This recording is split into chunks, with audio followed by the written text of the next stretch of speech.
A very good morning to all the attendees. The Department of Commerce, in collaboration with the IQAC, is happy to host this webinar, which we felt is a need of the hour. This pandemic has disintegrated us from the normal working life, which has brought out our potentials, which we once felt it is not possible or it is not within my capacity. So it's been quite some time that we have been listening to this pandemic, how this pandemic has arisen and the problems and how to overcome this situation.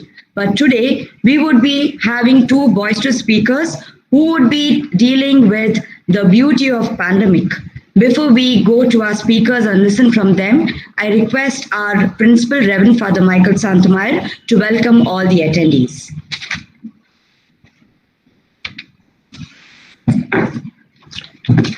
Good morning, my dear resource persons and participants of this webinar. It is very apt that we have this theme. I congratulate the Department of Commerce of Milagres College, the HOD, Eva Manorama, and Vice Principal Kajan Rodriguez, and all the faculty members for organizing this sub-webinar. Congratulations to you. Also, I would like to welcome the resource person of this day, Dr. Christo Selvan. He is going to talk about the resilience of COVID-19. He is the Director of Management Studies at St. Joseph's College, Bangalore, and a very good friend of mine who collaborates us with many academic activities. Thank you, sir, for accepting our invitation and welcome you to this webinar as a resource person.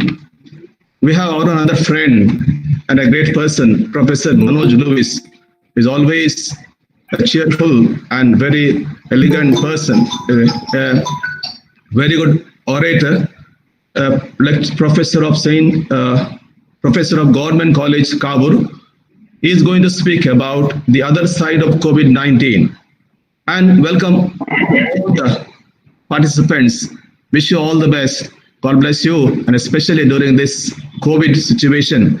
It is a really what is called very, very difficult situation where especially the education institutions have a lot of challenges and we don't know how to cope it up.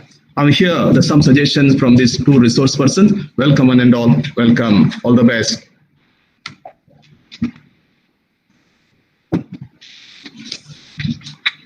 Thank you, Father, for that warm welcome. A warm welcome to you as well. We have the first resource person for today. He is Dr. Christo Selvan. Professor Dr. Christo Selvan has been teaching in the area of commerce and management for 17 plus years at various colleges and universities in India and Malaysia. Completed his studies at Coimbatore and started teaching with SNR Sons College, Coimbatore from the year 2002 in the Department of Commerce and Computer Applications. He got selected to work with East London University, Malaysia from the year 2009 and Oxford Brookes University from the year 2012. Currently, he is working at St. Joseph's College, Bangalore as Prefect of Commerce, Coordinator of PG Diploma courses and Course Director of Research Methodology and Professional Accounting. Sir, we are very happy and a warm welcome to you, sir. Before we go to our first topic, that is resilient COVID-19, responding to the impact, there is a very important notification to be given to all the attendees. Participants, kindly note that after the first session, we will be having the second session without any break, and the question answer session will be held at the end of the second session. That is, the queries of the first session will be dealt with only after the second session. So we will be having the question answers addressed at the end of the second session, to be precise once again. All those seeking for queries, kindly mention the speaker to whom your query is addressed. Thank you so much for being very patient and listening to us. I request our first speaker, Dr. Christo, to please take over this platform. Thank you. Thank you. Yeah. Are you able to hear my voice? Yes, sir. You're audible, sir. Yes, yes, thank you. I request that kindly on your camera.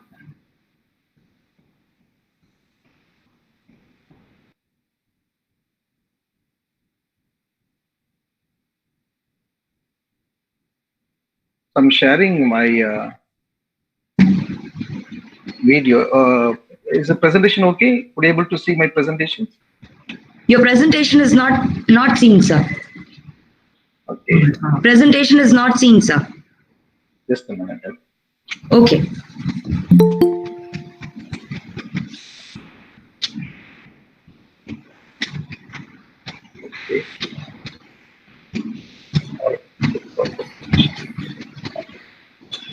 Yeah, can you help? One more account is there. Can you help me to give the option for present? Because that present now is not. Okay, on. sir. We'll help you out. Please hold on for some time. Yeah.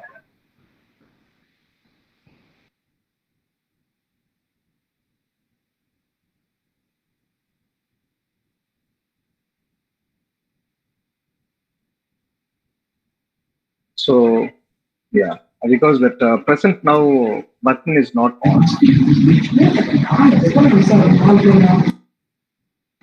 Sir, I didn't get you, sir. Can you please repeat? Now, the present, the top corner area, 3 dots. Are you using your desktop or laptop, Yes, sir? the desktop. Desktop, is it? Okay.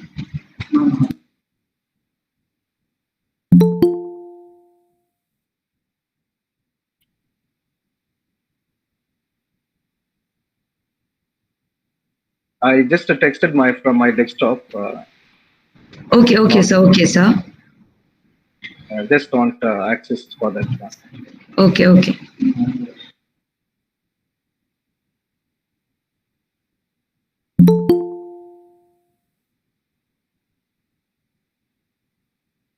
Sorry for this.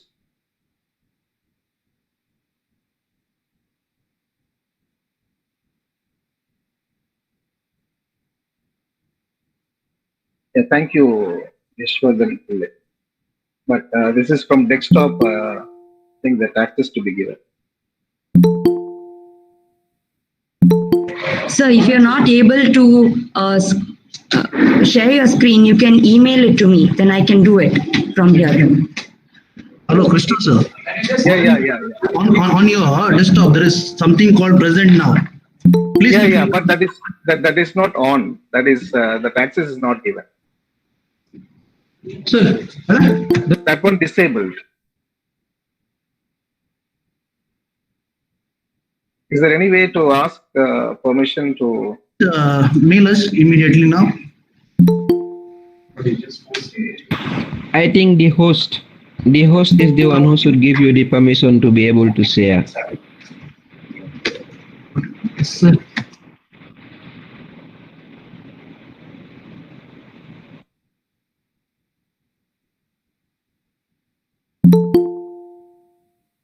Ma'am, you should give him permission. You should tap on his name and then they will give you the option to allow him to share. Yes, sir. Sir, we are doing it. Thank you so much, sir.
So thank you so much for that quick introduction. Very sorry for the delay in having this program. So I would like to thank the management of Milagros College, Father Principal, Reverend Father Michael Lyles Santamayor, and also Vice Principal Mr. Kazin Rodriguez, and other department faculty members.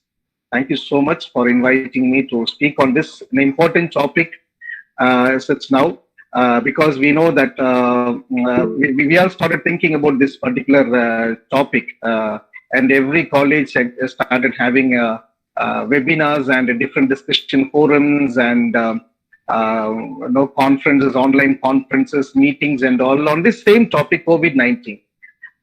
What it is and why we are going with this. So many discussions are going on. So I would like to thank the college for this wonderful topic you have chosen for today's discussion. So good morning to everyone, to all the participants.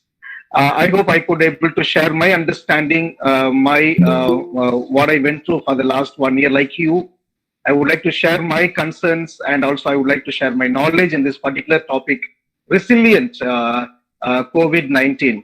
How quick we could able to recover our economy ourselves, even every individuals, those who are actually listening this webinar, how quickly we could able to come up from this difficult condition. So resilient COVID-19, that is the meaning of that. How quick we could able to come out from this COVID-19. When you recover, when we recover from this COVID-19, what are the steps to be taken, or what are the considerations we're supposed to have, and how we supposed to respond to the impact? In what way? We cannot respond to the impact just like that. Okay, tomorrow we can bring this COVID-19 to zero, and next day onwards we can run a normal life. No, it is not like that. We need to see how to recover also, the pathway to recovery also to be very strong. Hope the coming slides we can learn one by one.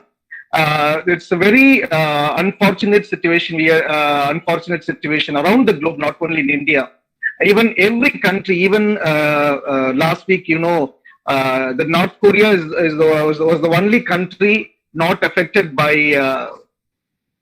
Many media said like that, because now we are following media's information rather than the research or fact-based information. We are following the media informations. So even North Korea got one case now. So almost this COVID-19 entered all the doors in the economy, and this COVID-19 creating a mass production loss. It is not a loss. Mass production loss. Some countries actually went down to 0% in everything. Even they couldn't get daily food, daily needs. World Bank and WHO reporting on that, continuously reporting on that. So compulsory layoffs. Now college gates are closed. Institutions are closed. It is not what we like to do, but it is a compulsory one. You have to go with that.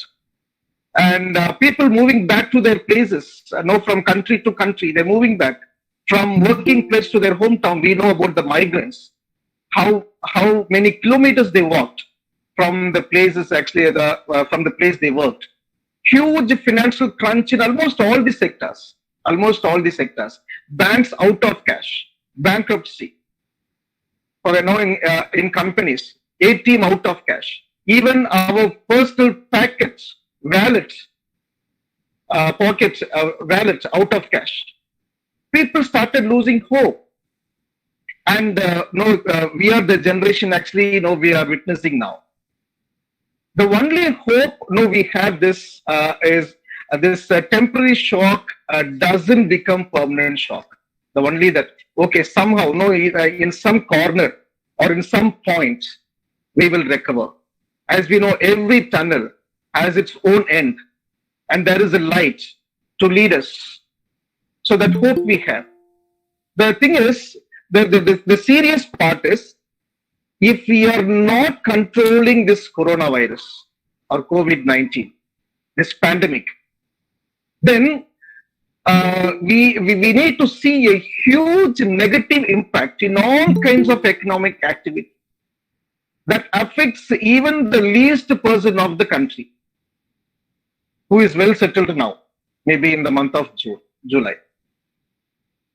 So we need to see our future with a hope, but we cannot jump to tomorrow just like that. We need to bind today and tomorrow.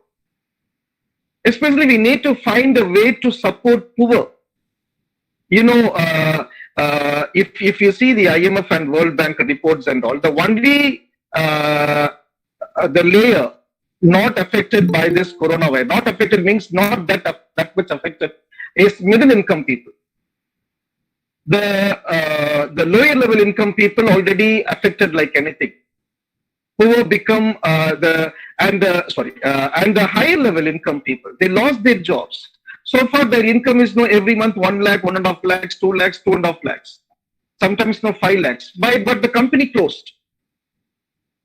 Company kicked out from their work. They don't know what to do now. So the higher level and lower level actually affected a lot. Even if you see the economy, the emerging country, or else you can say the third level countries, the emerging countries not affected that much what advanced economies affected, and also the underdeveloping countries affected. So we need to address the poor. We need to address the migrants. We need to find a way to support them. The most important, the government should able to find a way to support small, medium scale industries, which is actually suffering from shock after shock. To tell the reality, in the last 5 to 6 years, or else from the last 10 to 15 years, they are actually facing a lot of actually trials. The technological innovations affected a lot. Many small industries closed because of they couldn't cope up with the technological revolution. Then after that, in India, actually there was a demonetization, and they suffered a little bit. Then again they could able to come out. Then again demonetization. Then again they could able to come out. So, but these problems and all are temporary. They could able to come out immediately. Okay, after understanding that, they know. Okay, this is my reality. Okay, let me come out. But the problem is COVID-19. Within a couple of years, again COVID-19 totally shut down their business. So, supporting small and medium scale industries with enough number of enough funds and good supportive policies. These are all important for government, for both local and central. They need to look this matter. The government need to find the business which is viable to concentrate or to start, which move further our economy with a hope and strength. So the government authorities like tax authorities, policy authorities and the RBI, they need to come up with a kind of supportive policies. The COVID-19, can you change the slide? Sorry. The COVID-19 pandemic has resulted in a collapse of global economic activity that you can find in this slide. See, in this, India in the third, you can find India in the third line. So now the cases are increasing, every day 40 to 50,000. So in a couple of days, we are reaching 1 lakh. But if you see the first two countries actually community transmission, but India not having that community transmission. The reason is this lakhs of cases happening in the majority of the cases actually coming from few places in India, like Mumbai or else Pune, you can say Delhi or some part of Andhra and Chennai, and around Chennai we have few areas, and Bangalore is coming up. So it is not entire India, but it is coming from few places. The majority of the cases are coming from maximum of 15 to 20 places. That's why we call this as clusters of cases. So this is a hope. This is a positive point. We need to note down. We need to understand. We can still bring down this COVID-19 cases. And if you see the World Bank report, they have huge report, but I brought only 2 or 3 here. See the reduction in hours worked, sudden fall. Global growth, sudden fall, only 2020. You can find here. If you see the second one, the emerging markets, financial conditions have tightened, and the commodity prices, especially oil prices, have plunged. Since 1870, if you see the last one, you can see here. If you see the last one, from 1870, the global economy has experienced a kind of 14 global recessions. Now, those who don't know what is recession now, well, recession generally occur when there is a widespread drop in spending, people spending, public spending. Current projections imply that the COVID-19 global recession will be the fourth deepest in the period. So more than this, we have other deep recession also. And the most severe since the end of World War II. It is expected to involve a per capita contraction in an unprecedentedly high share of countries. Can you move to the next slide? See, in the post-pandemic era, self-reliant economic growth of a country is an important one. We need to understand that is the lesson we learned. And we need to find the coordinated sustainable productivity. These two are the primary drivers or primary goal for your recovery process. But this pandemic slowed down both economic growth and also sustainable productivity. Both actually collapsed. Recently, I read one statement in the Financial Express. They're stating that COVID-19 may double the poverty in India. It is from 14% to 29% to 30%. The pandemic problem actually hit hard the poor. The World Bank estimating 60 million people could be pushed into extreme poverty in the year 2020, at the end of 2020. What is this extreme poverty? They may not have enough food not for one day, more than one day, maybe 2 or 3 days, maybe 1 week. Extreme poverty, we call that. These estimates are likely to rise further with the reopening of advanced economies in the primary determinant. Now, what actually we need? We need money to run everything. Finance is the heartblood of business. But the problem is government also don't have enough fund. Not only in India, this is the problem everywhere. They already is trying to release a lot of actually fund. But the problem is the gateway for receiving fund is completely closed. The tax, the main source income of a government, that is closed. So now they are finding out some other way to bring money, bring back their fund. Bank actually out of cash. RBI already saying they couldn't answer bank because people couldn't pay back their interest. The reason is they lost their jobs and they lost their hope. When this pandemic ends, their savings already washed away. Production stopped due to inventory losses.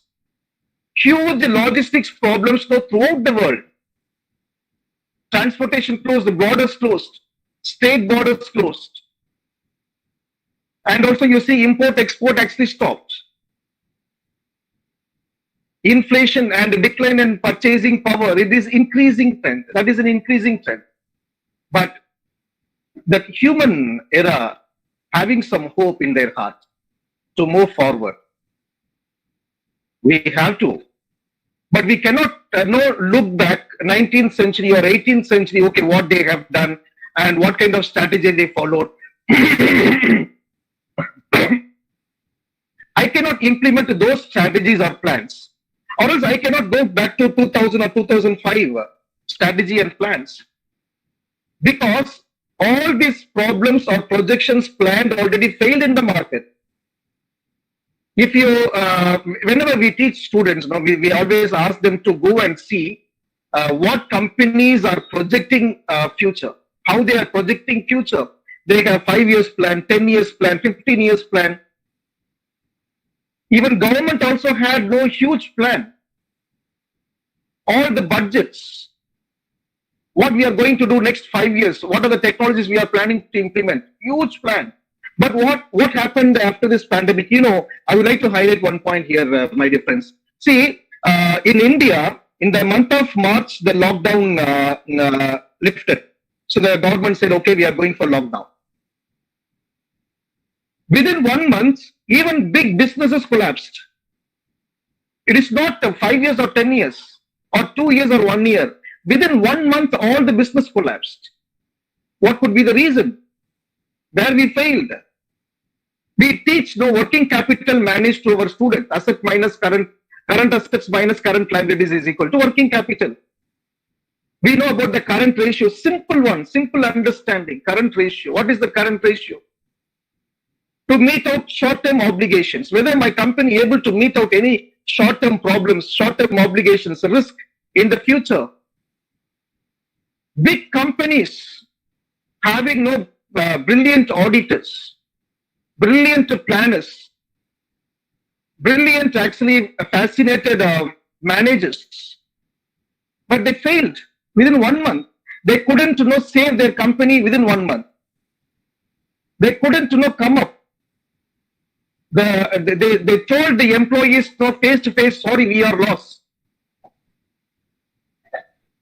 But they are actually projected their plan for 2025, 2030. The understanding is we are running very fast without knowing the present. I couldn't save my employees. Your employees have a hope in you, but I couldn't save my employees. All budgets gone to dustbin. I hope in the previous webinar we discussed about this, about transferring from linear approach to non-linear approach. We cannot go back to our linear approach, linear strategies. No one showed that this world after COVID-19 is likely to return to the world it was. Most of the researchers and economists urge the government not to return to the past failure policies. If you read the articles actually from different economists, different researchers, you can find this. Do not go back.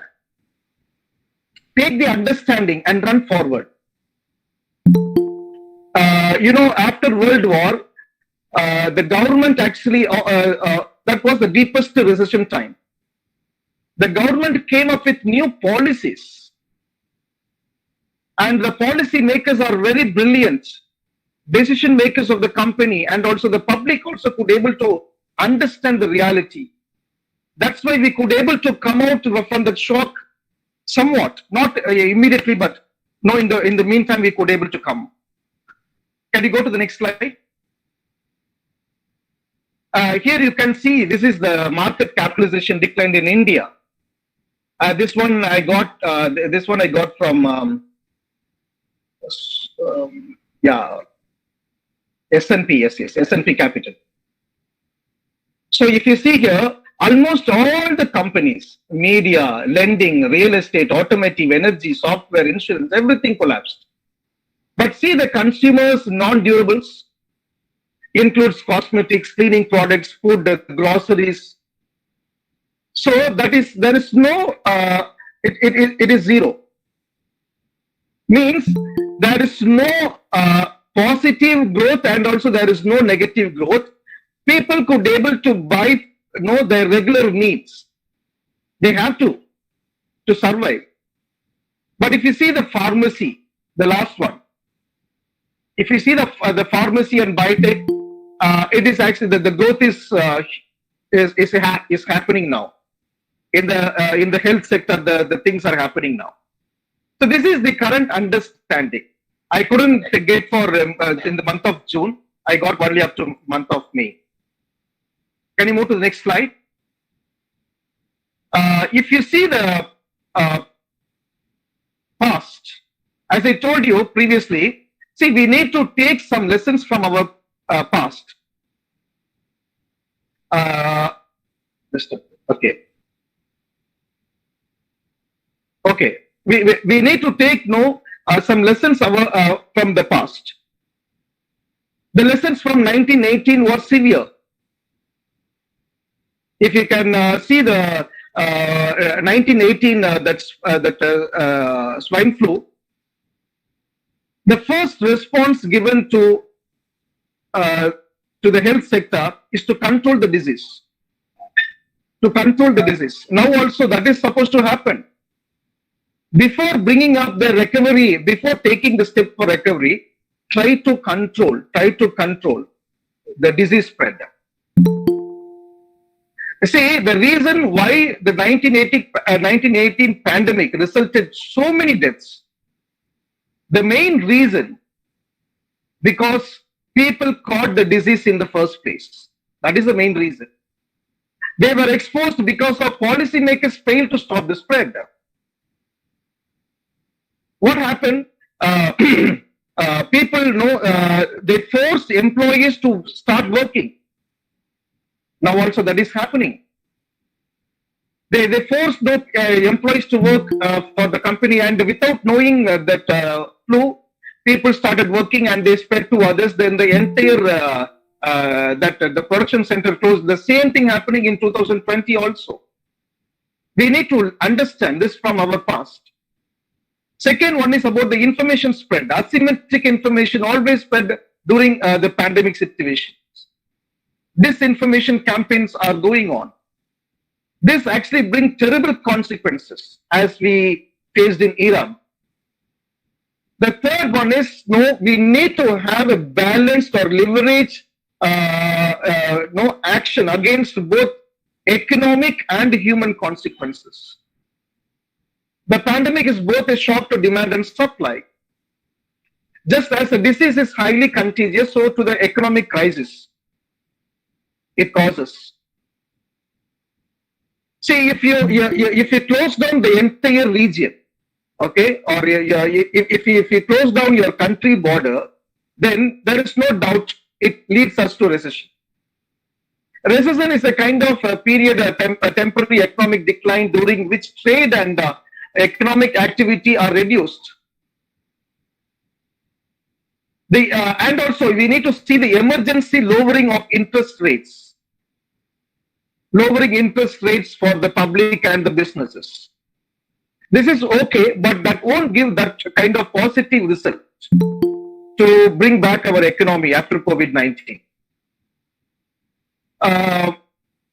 See, the three different lessons, or else the previous World War and the pandemics I would like to bring. Three important lessons. One is about 1832. When Asiatic cholera happened, that actually spread to Europe and Mediterranean, so it traveled to Mediterranean Sea, and it affected the US also. Thousands of them died. But I would, I always appreciate New Yorkies, US, what they did in this particular pandemic period. Those were not affected by cholera. They left the state, but they stayed in the border. Because of that one, what happened? The state border production started increasing and flourishing. Then what they did, they not ran away from New York or else from US. They came back to their city and they rebuilt that city. That's why New York knows still that is their international business hub. It is not just like that happened. It is the heart of the people. It is a very good study. People started looking for new job opportunities after that pandemic. After World War II, this World War II actually what happened means it actually led the decline in all European empires. And simultaneously, this actually gave rise to two superpowers. One is USSR and the United States. So at the end of every pandemic, something is growing, something is happening. And also role of feudalism and capitalism. The change from feudalism to the capitalist society. I can give a very good example for this one, for this transition from feudalism to capitalism. In Britain, there was an outcome of the persistent struggle over rents between landlords and peasants. Struggle over rent exists no self-sufficient peasantry from the land during their Middle Ages and benefited a group of wealthy peasants.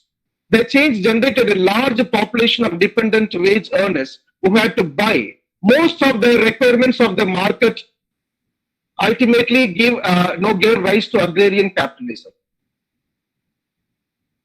Okay, while reading the history of different crises, it teaches us every crisis giving a rise to economy in different parts of the world. After the introduction of vehicles, after the World War II, we came to know the importance of transportation, logistics management.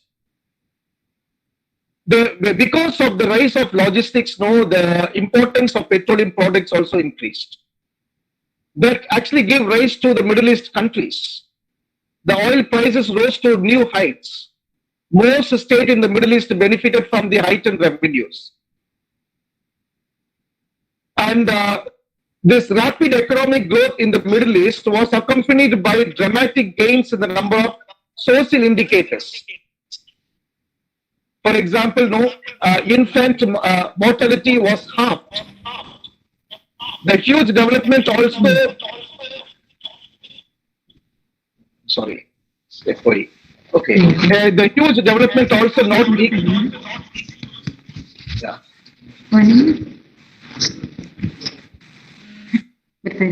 ಇದು song ಕೇಳ್ತಾ ಉಂಟು. Okay. So there is a huge development also not. Only few nations got benefited after the pandemic, and you can see the.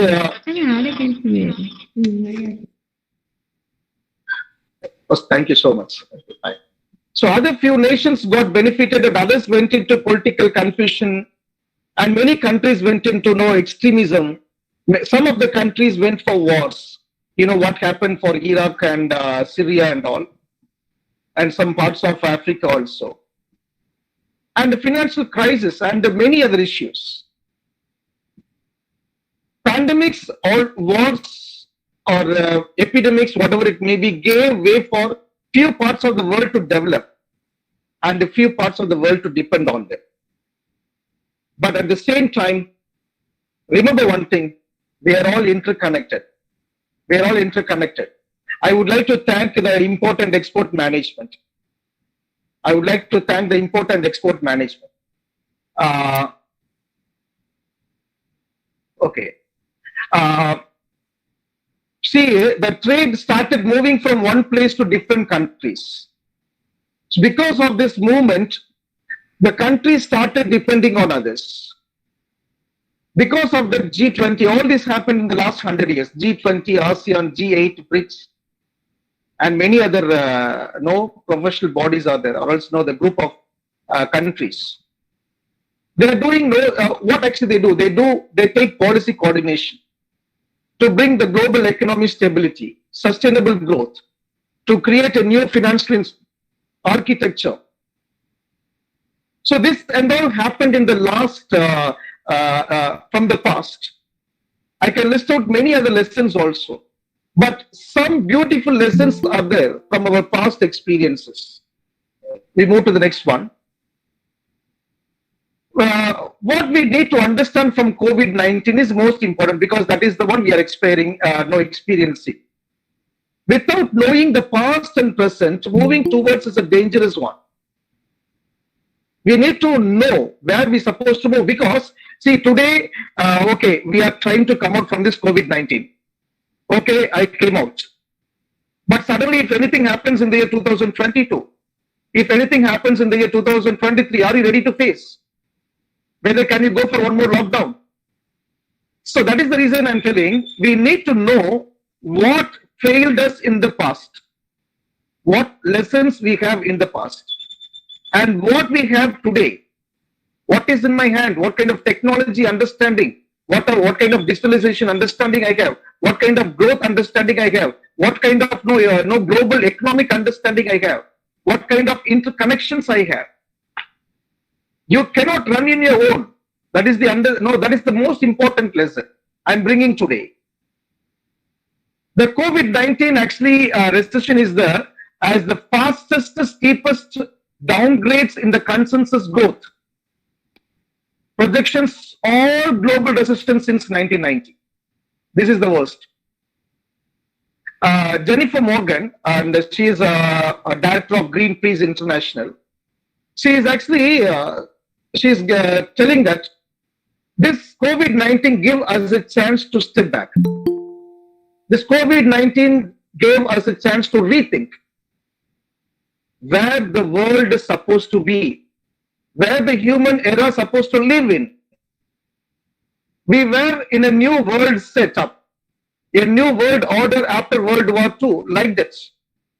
We need to ask, what can we do differently? The World Economic Forum holding a big responsibility in this, to push the reset button and looking at how to create well-being for people for the earth.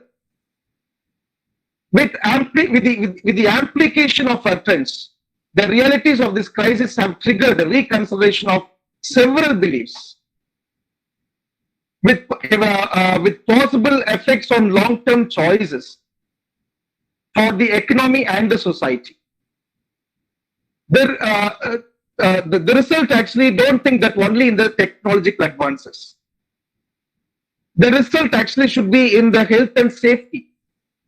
The result actually should reflect in the steady and sustainable growth of all the economies in the world. The result should reflect in the labor markets. And all this take to recover, this is going to emerge very soon. The policy practitioners in the World Bank and also the OECD and other so-called development agencies and all use the term fragile state during 1919 before they used the term failed state. The term failed state. You see, the central components of these failed states are three. One is the failure in the security to the citizens, what is happening now. The failure to provide public services, what is happening now, including health also. And the monopoly of state violence. The coronavirus pandemic and failures of capitalist states, so-called actually the top states, provide an opportunity to raise questions against them, against their ideas, against their ideologies, against their objectives, against their plans, against their prospects, around their failure state. See, one thing is important, my dear friends. Actually, growth is not now. The growth actually not sustainable. Huge inequality in growth. High levels of inequality reduce growth in relatively poor countries. This inequality, bring down poor countries to poor and richer countries to be richer. So this should be avoided in the recovery phase. In the recovery phase, millions of workers from both advanced and emerging countries are facing the bleak prospect of losing their jobs. In US actually, employment insurance. The people took back their employment insurance. This year is it is 100 times than the previous year. In US, so-called we call that is the top and notch of the world. Everyone always look, but people in the same country. Recently, day before yesterday, I said I read one more report from Kuwait. Kuwait actually the government struggling to give job opportunity for local people. Then how they look for people from outside country? There is a big question going on. So every nations actually have this problem of employment. The reason is our plans are not steady, are not focused on the risk and problems. And that is also short term. United Nations Department of Economic and Social Affairs said that in the worst case scenario, the world economy could contract by 0.9% in 2020, which is higher than 1.7 during 2009. 2009 it was 1.7, but 2020 it is 0.9, worse than the 2009. But on the other side, if you see, due to global pandemic, this world actually getting back to its normality. I think the next session will highlight that. The COVID-19 lockdown is healing the planet in a way that never seen before the living history. See, we are all witnessing that environmental changes, not only in the world, now also in India. We could able to see Himalayan mountains now from quite distant. See, the problem in the last 100 years is we forgot that the human beings are the creature actually dependent on Mother Nature. We are all dependent on Mother Nature. We cannot know by smashing that we cannot live, but we become ignorant towards taking care of that. We have been so reluctant to the preservation of natural resources, and also we have not given importance to the sustainable development. We've forgotten the beauty of Earth completely. Now India air quality increased. I recently saw that the Ganges dolphins have been spotted after 30 years. And the Ganga fit for drinking in Haridwar. I can list out many positive of this COVID-19. Can you change the slide? So what we carry from this 20th century, 19th, 20th and 21st century for our future, millennial future. The first one is, my dear friends, hope and belief. Every pandemic given some hope for human survival. Hope this pandemic too. We have to take some good lessons from this COVID-19 for better business future. While governments and people and are coping crisis, we now have a unique opportunity to learn lessons that will prepare us for future. See, one thing is important, not the military power, not the country wealth. Nothing can stop destructive global spread of COVID-19. It is all depends on every human being. It is your responsibility and my responsibility. Keep distance, stay safe, eat healthy products, take hygienic food, live healthy. We are all actually all this in the YouTube and the Facebook videos only, not inside the home. I would like to highlight a few things. How many of our college institutions have selling still plastic bottles? How many of our college and institutions where thousands of people come now, we sell still fast food, which is not healthy. Tin food, noodles, packet noodles. We know all the problems what we have associated with this. By intellectuals, all are intellectuals, but we are not responsible. We are saying that because of the food practice in China, this problem came. See, 2020, the problem from China, 2009, where it is from? 1918, where it is from? It is from different countries. Sometimes India also was the reason for many pandemics. So not throwing stone to one country is foolish. We need to understand because of what this is coming up. This is because of the climate factors. Dengue, cholera and all. How? It is because of climate. Contaminated water. The way the human being live. Human history and nature history cannot be separated. Human health and the health of the planet should go together. You cannot harm one or another.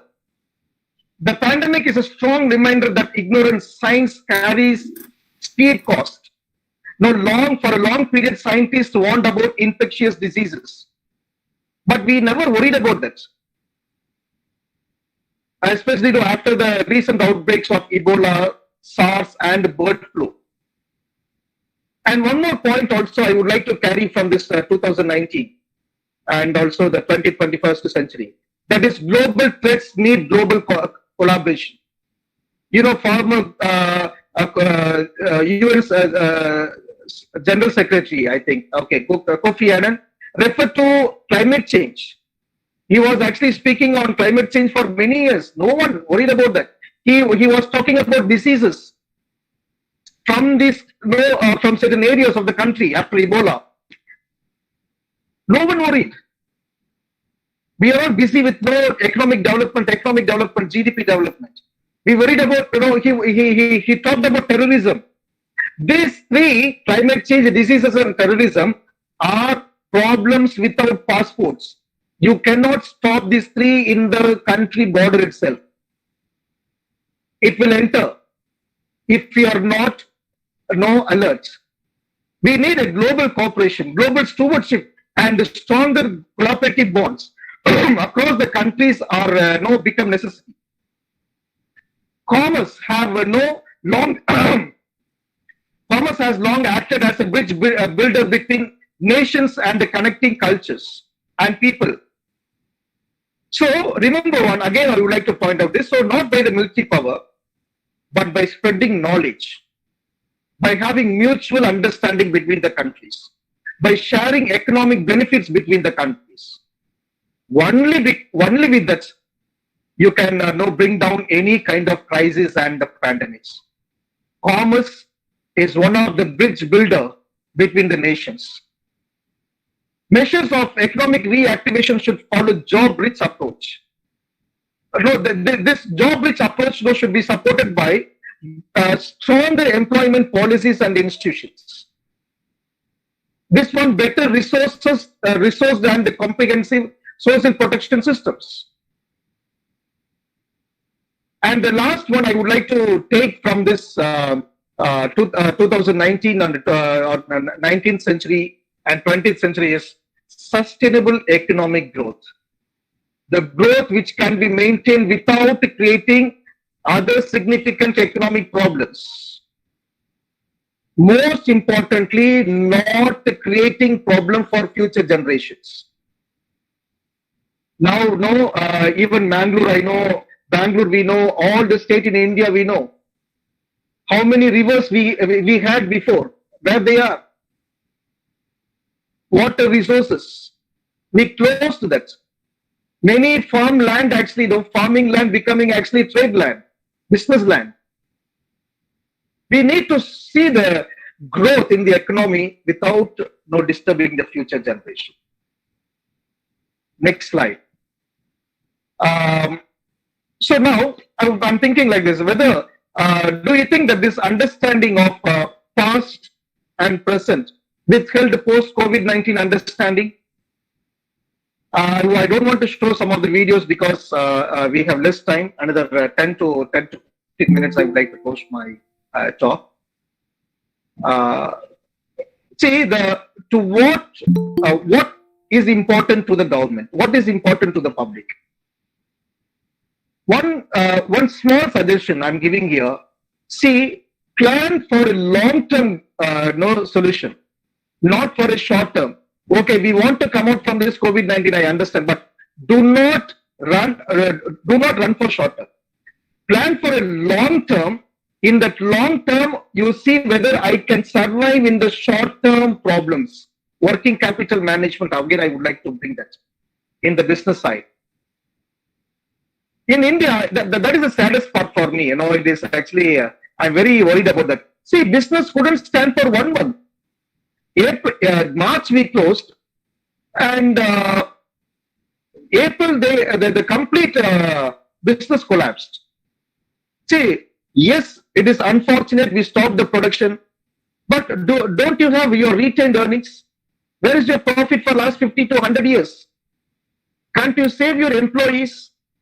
Can't you give at least a salary to your employees for their food and survival?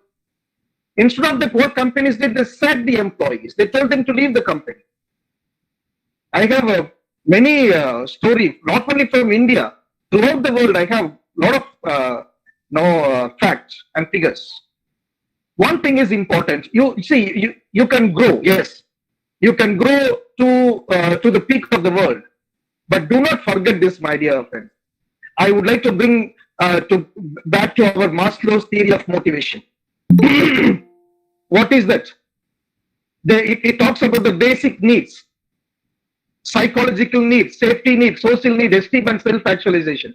We are all looking for the social esteem and self-actualization need, but we forgot the basic two: safety and social.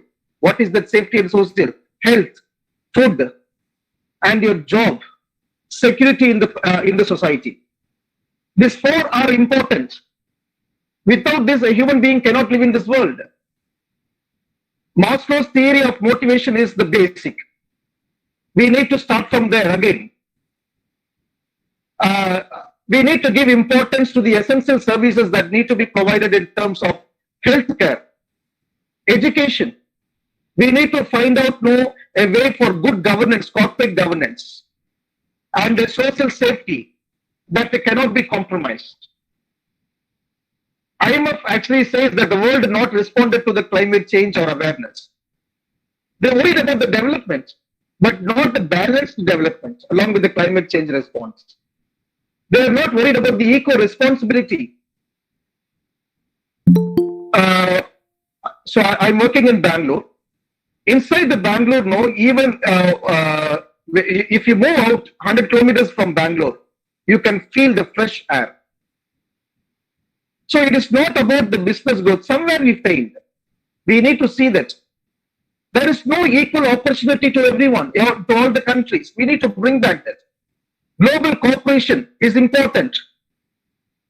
And also sustainable growth. I strongly support the nations should understand the mantra teamwork and coordination. Not only in a particular institution, not only in a company, not only in a family. It is throughout the world. Democratic India is the best example.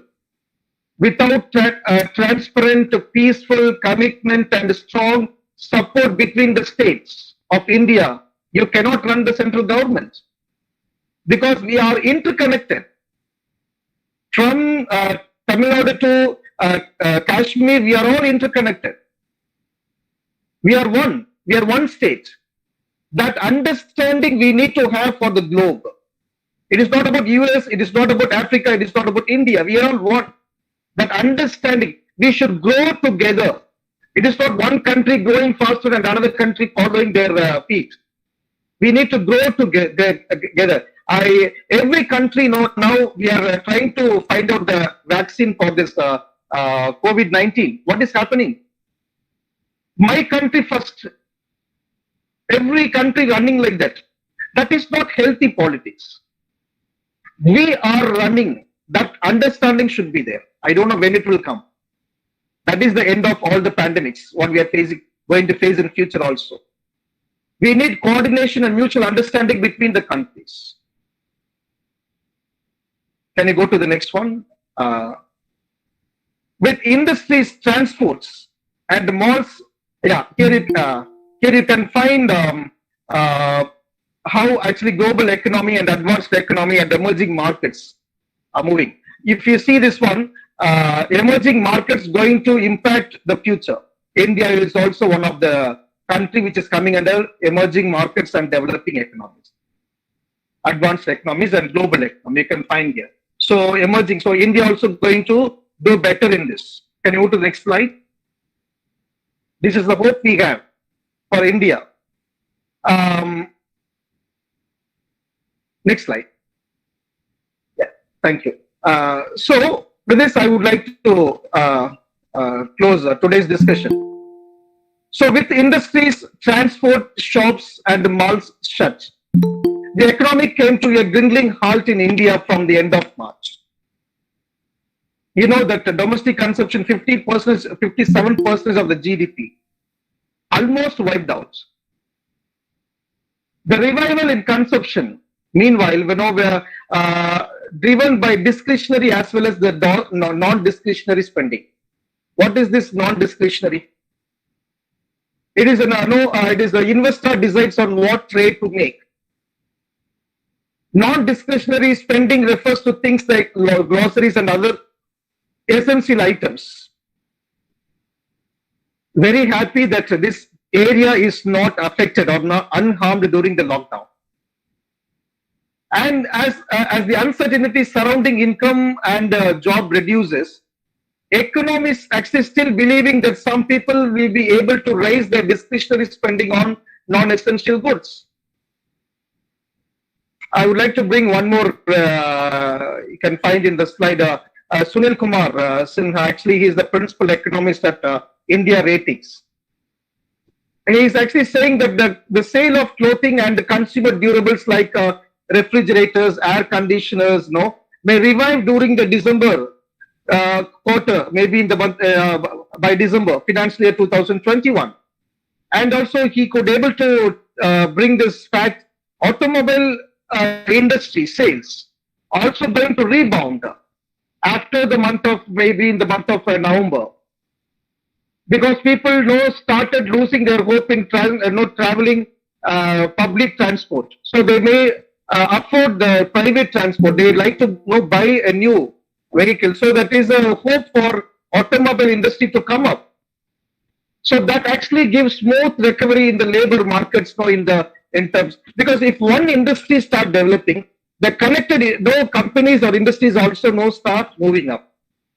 That is the hope. So we need to see where this world actually going to come out, from where. That's why highlighting few points here and there. India actually facing jobless growth for a long period. See, the GDP grows, but employment remains stagnant, or else the employment actually still is declining. But if this trend continues, there is another problem. What happens? Without enough jobs, less income, and the recovery will be sluggish. So we need to see that what kind of government policy to strengthen small, medium, and large scale industries to come up. See, hereafter there is no developed markets and emerging markets, because all the countries almost is zero. We are all starting from minus. As per the prediction of IMF and World Bank, emerging markets do better than the developed markets that we've seen in the previous slide itself. You could see that people started buying their own products. See what happening in Bangalore, what is happening in Bangalore, what is happening in Delhi. So the products are not coming from other states, but less. Products are not coming from other countries. So we are forced to buy the local products. We are forced to buy to see the local made goods. It is very good. It is a very good sign. You need to buy local products. You need to support your country first. So this will now bring up our GDP to the next level. You could see that people started buying their own products. They stopped looking for imported one.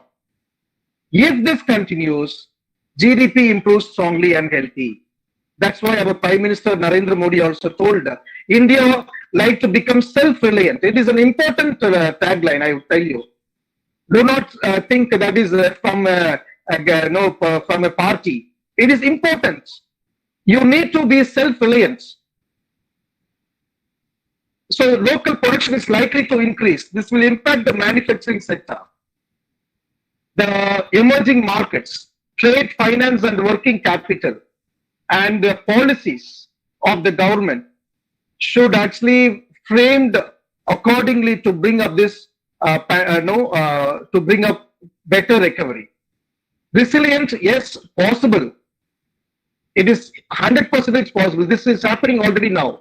If you see in the month after after May month, the line of the manufacturing sector is slightly moving up, because almost all the manufacturing sectors open, but the production is not that fast what we did before pandemic, because we are using only 50% of the working capacity.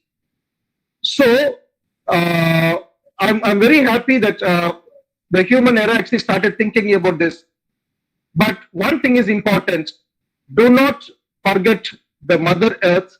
Do not forget the healthy future, health of the earth, and also health of human beings. Development is important. We have very good development, digitalization, technologies. Without touching a product, you can understand the retail. I have few. If I talk about retail management, it is we are actually moving like anything very fast. Without touching a product, you can buy you can buy a product. Now, after pandemic, business are thinking about how we deliver a product what kind of hope we are giving to the public, what kind of hope, what hope we are giving to the customers, that this product is safe, our product is safe, our package is safe. It is not about only the quality, but also about the delivery.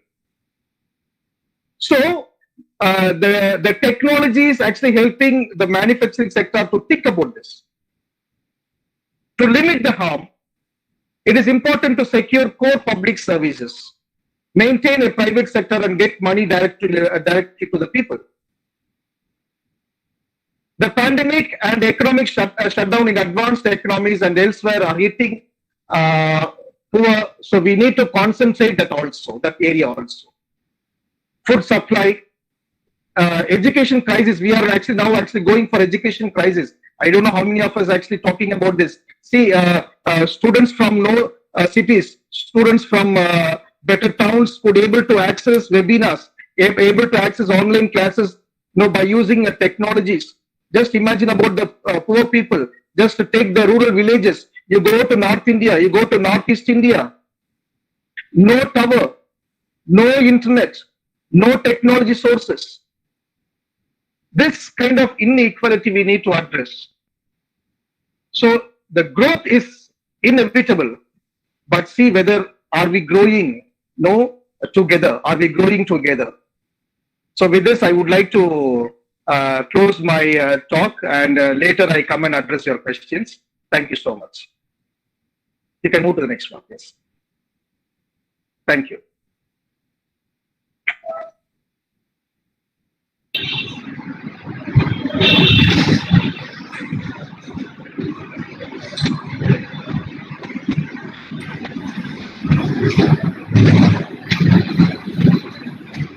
Thank you, sir, for putting us into a mode of thinking wherein it is the after of the hour and we need to think in order to change ourselves and to make our planet much better for the coming generation, I can say. Coming to the second topic, which will be dealt by our very own Professor Manoj Lewis. The topic he would be dealing with is the other side of COVID-19. To give a brief introduction of Professor Manoj Lewis, he holds an MCOM degree with specialization in finance and a postgraduate diploma in investment management. He is a renowned soft skill trainer and has been invited for many resourceful talks on a wide range of subjects, from communication to GST to various colleges for both teachers and students as well as the general public. Presently, he is serving as an assistant professor at Government First Grade College, Kavur in Mangalore. And I'm sure many of you have attended his webinars, which he has hosted, and you know how energetic and how much of spirit is there in him when he hosts a webinar, and we expect the same from you, sir. Over to Manoj, sir, to take over this session. Thank you, Eva. I can see some familiar faces. I hope I'm audible, Eva. Yes, sir, you are. Okay. First of all, I would like to thank Father Michael Santumayar. I would like the principal of Milagres College and also all the members of Team Milagres for giving me this wonderful opportunity for making a presentation on this topic of the other side of COVID. I was listening to Dr. Christo Selvan, and there are a lot of thoughts that were running through my mind, and I could see some questions also that the audience have put, the participants have put, and those are all relevant questions that we are looking at today. My topic, I would try to keep it a little simple because I don't want to complicate things. In the sense, I want you all to interact with me in my presentation. This is what I expect. This is the minimum thing that I expect, because I want my, whoever is listening to me, some 100 odd people who are listening to me, to reply to all my questions. So I think I'll keep my chat box on so that, and Eva, a request to you, because there are quite a few questions that have been asked to Christo sir. So just make a list of all those questions, because all these questions are there, will move a little on top, and you may have to really do a little work of scrolling and writing down those questions to be asked later. The relevant ones, if you want to pick, you can do so. Yes, sir, I will do it. Thank you. Yes, Eva, can you stop presenting? Okay, sir. Okay.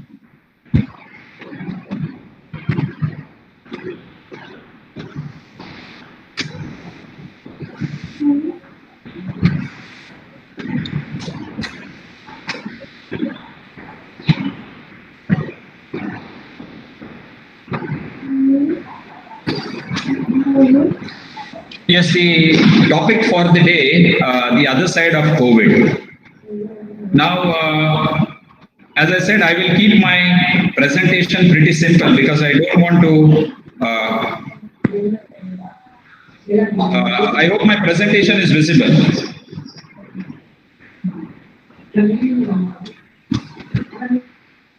Not yet, Is sir. my presentation visible?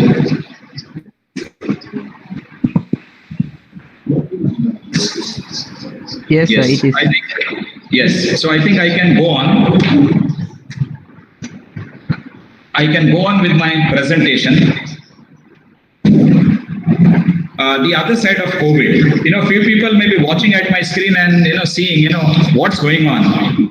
Because when we look at COVID, we are looking at only one side, and my job today is just to see the other side. That is my role, I can say. So I am watching the chat box at the same time. Has your world changed? The answer is only yes or no. I am looking at the chat box. Okay, we have Karishma, quite a few of them, Chandan, Gavin, okay, Akshaya, Rajeshwari, Deepthi, Denzel, Mollywas, all saying yes. Okay, there are quite a few questions coming up, so if we can type your answers. I cannot watch YouTube, but then Eva would help me in telling me, what is the response on the other side. And we'll take the questions from both the sides as well, from the chat box as well as the YouTube. Okay, now I want specific answers for this. What is the reason for the change? I will try to pick up one or two who have sent the answers early. What is the reason for the change? You said your world has changed. Almost everyone said yes. What is the reason for the change? Okay, pandemic says Namita. Wonderful. Okay, Deepak, Ganga, Dharan, pandemic, any other. I'm saying personally, we are all happy, sound.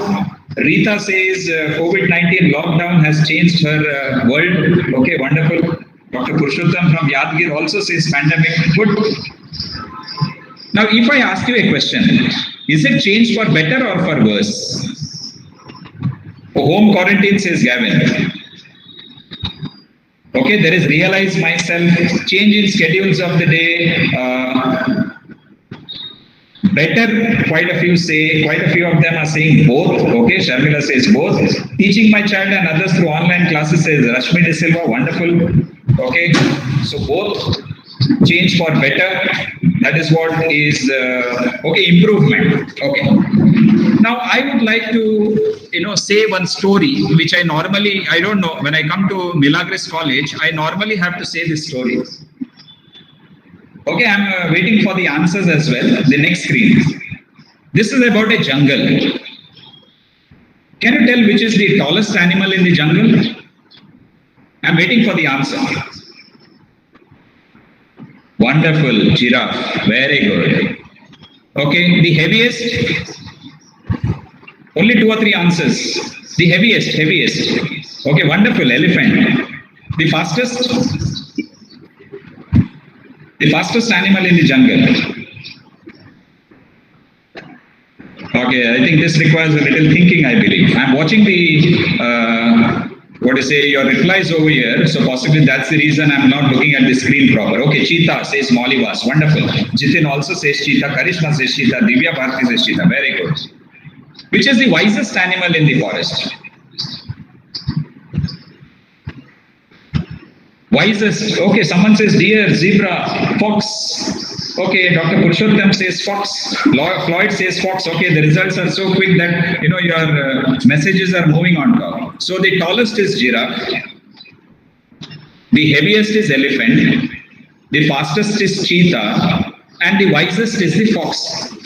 Then why the hell this fellow lion is the king of the jungle? That is my question. Now, very important thing, some changes that if I'm permitted to say this, will come to the lion. I consider COVID pandemic as earth correction. I was listening to Christo sir, he did mention, how do we look at that maybe the second session will address this particular issue. I consider COVID pandemic as earth correction. Like how we have corrections in the stock market, I think COVID pandemic, obviously quite a few people have sacrificed their life.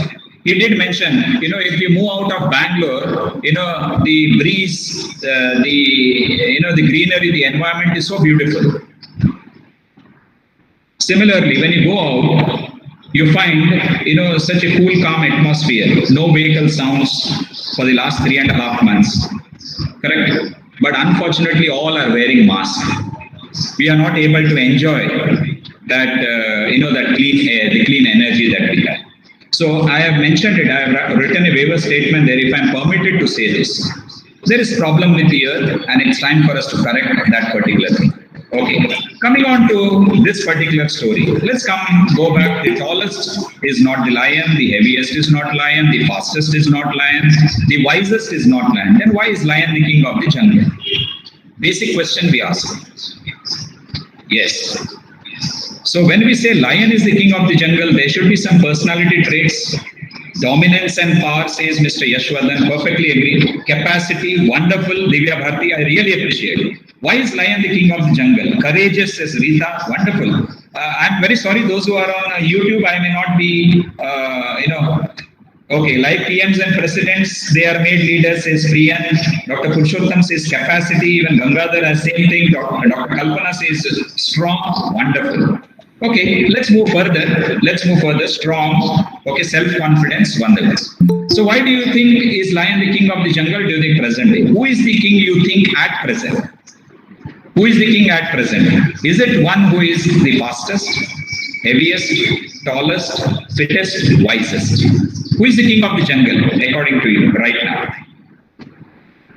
Whether the cheetah, whether the elephant, whether the giraffe, whether the cheetah once again the fittest, or whether the fox, the wisest. Rita says fittest. Akshaya Namita says fittest. Akshaya Kini, I beg your pardon, says wisest. Okay, Gangadharan says wisest. Okay, yes. I would say... From YouTube, Ahmed Ozer, he says lion. No. The question is, lion is the king of the jungle. Everyone knows, Eva. So the question is, who do you think is the king of the jungle during the present day? We are talking about this 3.5, 4 months because of COVID pandemic. Does lion still retain the kingship? Okay. Wisest. Okay, let's move on. What does Darwinism's theory say? What does Charles Darwin say? He says simply, it is not the strongest of the species that will survive, nor the most intelligent, but the one most responsive to change. We have struggled for our existence. Survival of the fittest was the point, maybe some 6 months ago, but today we are talking about origin of new species. One who is responsive to change, most responsive to change, and the origin of new species. So the question that I'm asking you today, are you the one who has responded well for the change that we see? Have you become a better version of yourself in these 3 months? I want answers for this. Have you responded well? You said your world has changed. Few people said for both reasons. Few people said for worse.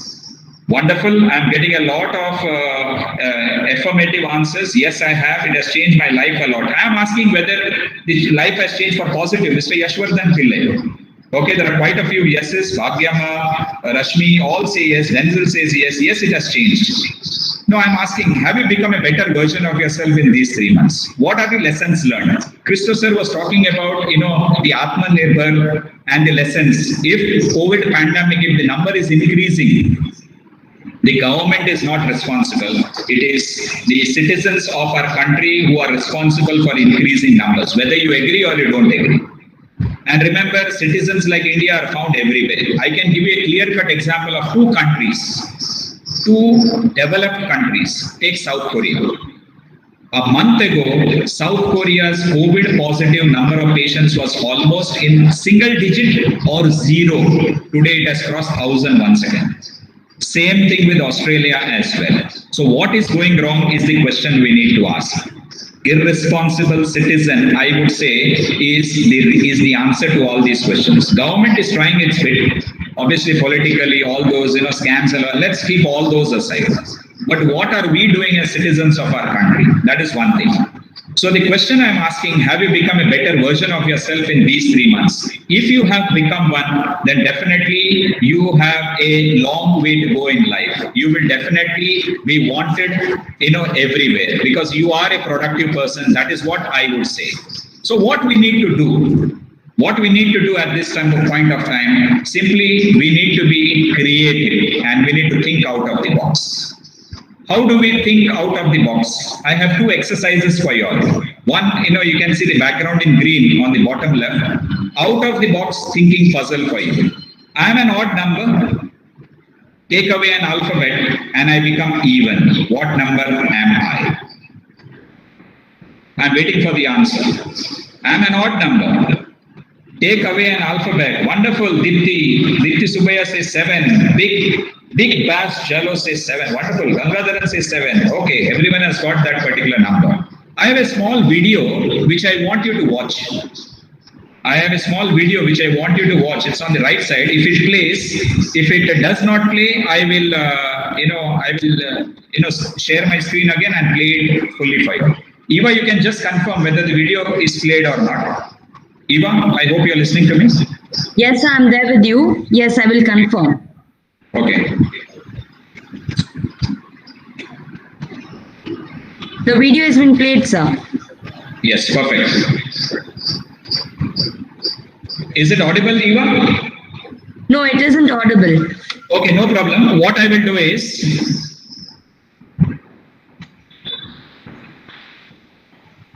just once again, I will give a little background. If you might have seen this particular video, even if it's not audible, it does not matter.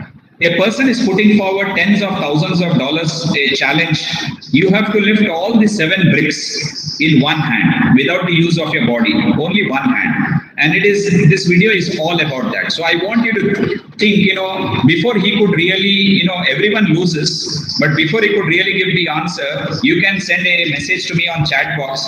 How do you think this person could have picked all 7 bricks in one hand? And there's a beautiful methodology that he is following. I want you to just watch.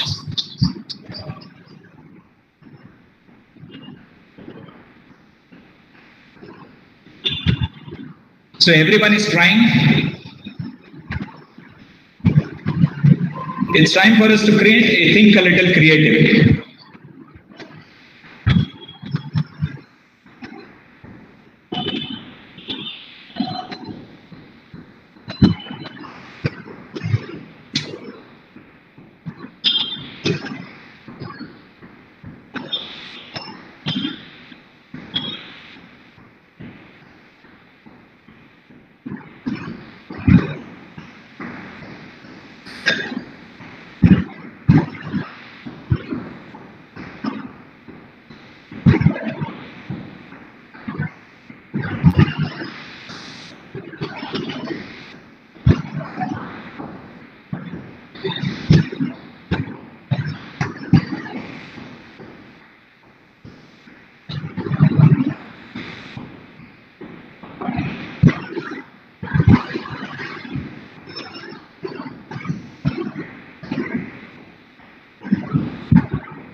Okay, another person trying. Okay, Dipti has an answer to that. Very good, Dipti. Vilma, I agree that together we can do everything. But the point is, it's using only one hand.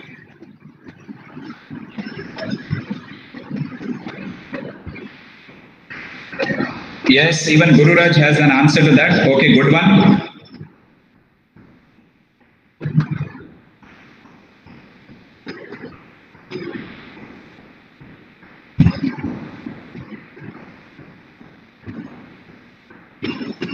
This is what it is, Dipti. Only one person doing it. So now you can check, how it is to be done. This comes out of a different kind of thinking, and that is what we need to do at the present moment. We need to think creatively. We need to think the way others are not doing it. This is an important thing. Okay. Yes, so Dipti and Guru Raj and also Lata also has an answer. Good, Lata. Okay.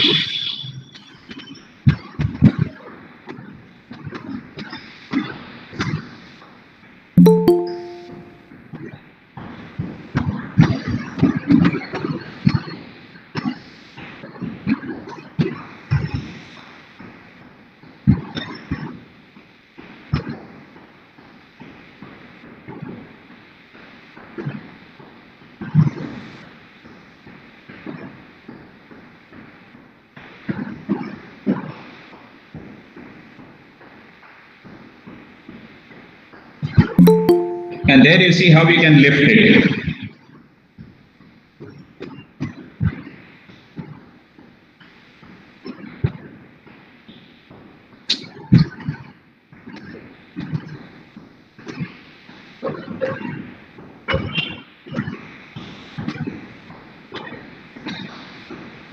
So thank you friends for watching that. The idea was pretty simple. The idea was just, you can do it if you think creatively. Anyway, doesn't matter. For those who have missed out, I have one more chance. I want you to rearrange these letters in such a way that it makes one word. Come on, another opportunity for you all, for everyone to be creative. I'm waiting for the answer in the chat box. Rearrange these letters in such a way that it makes one word. What's the answer? How do you do it? Which is that word?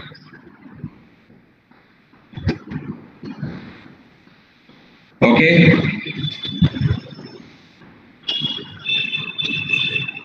Redo now says Kshitija, if I've got her name right, Kshitija Patel. Vilma says redo now. So I beg your pardon, Kshitija says one word. The first person who answered was Denzel. Yes. The question itself had the answer. Rearrange these letters in such a way that it makes one word, and the answer is one word itself. So, dear friends, it's time for us to think a little creatively. But before I proceed further to something very serious, I have another very important trivia question for you. Can anyone guess and tell me which product was consumed the highest in our country during these 3 months? Any answer? Any answer? Hand wash, alcohol, mask, wonderful. Then sanitizer, hand sanitizer, wonderful, wonderful. Then, so everyone bought sanitizer every day, I believe. I have not said that is the right answer. Simply don't type mask and sanitizer, hand wash. You buy hand wash every day. You buy sanitizer every day. You buy a mask every day. That is the question I'm asking. Home cooked food. The most consumed, not every day. No, I'm asking which is the highest consumed product in our country in these 3 months. Rice, says Rita. Very good. From Kurg, I think all Kurgis had a wonderful, bowl of rice every moment. I believe. Good, Rita. Internet package, says Jitin. Wonderful. I agree with that to some extent, but that's not the answer. Zoom app, says Dr. Kalpana. Wonderful. Anyone? Electricity. I'm talking about something which is connected to eating. Not your app, your electricity, mask, milk. Okay, closer.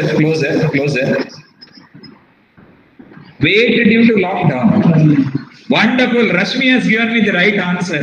Parle-G was the highest consumed product in our country during these 3 months. You can Google and you can find out. That was just a trivia question. That was nothing to do with what we are going to talk about. Because my idea of talking about, when I go back to the question that I asked earlier, are you a changed person? Are you a better version of yourself? Means, are you doing this is my question. Are you doing this? When everyone is looking in one direction, are you looking in another direction? That is my question. That is my question.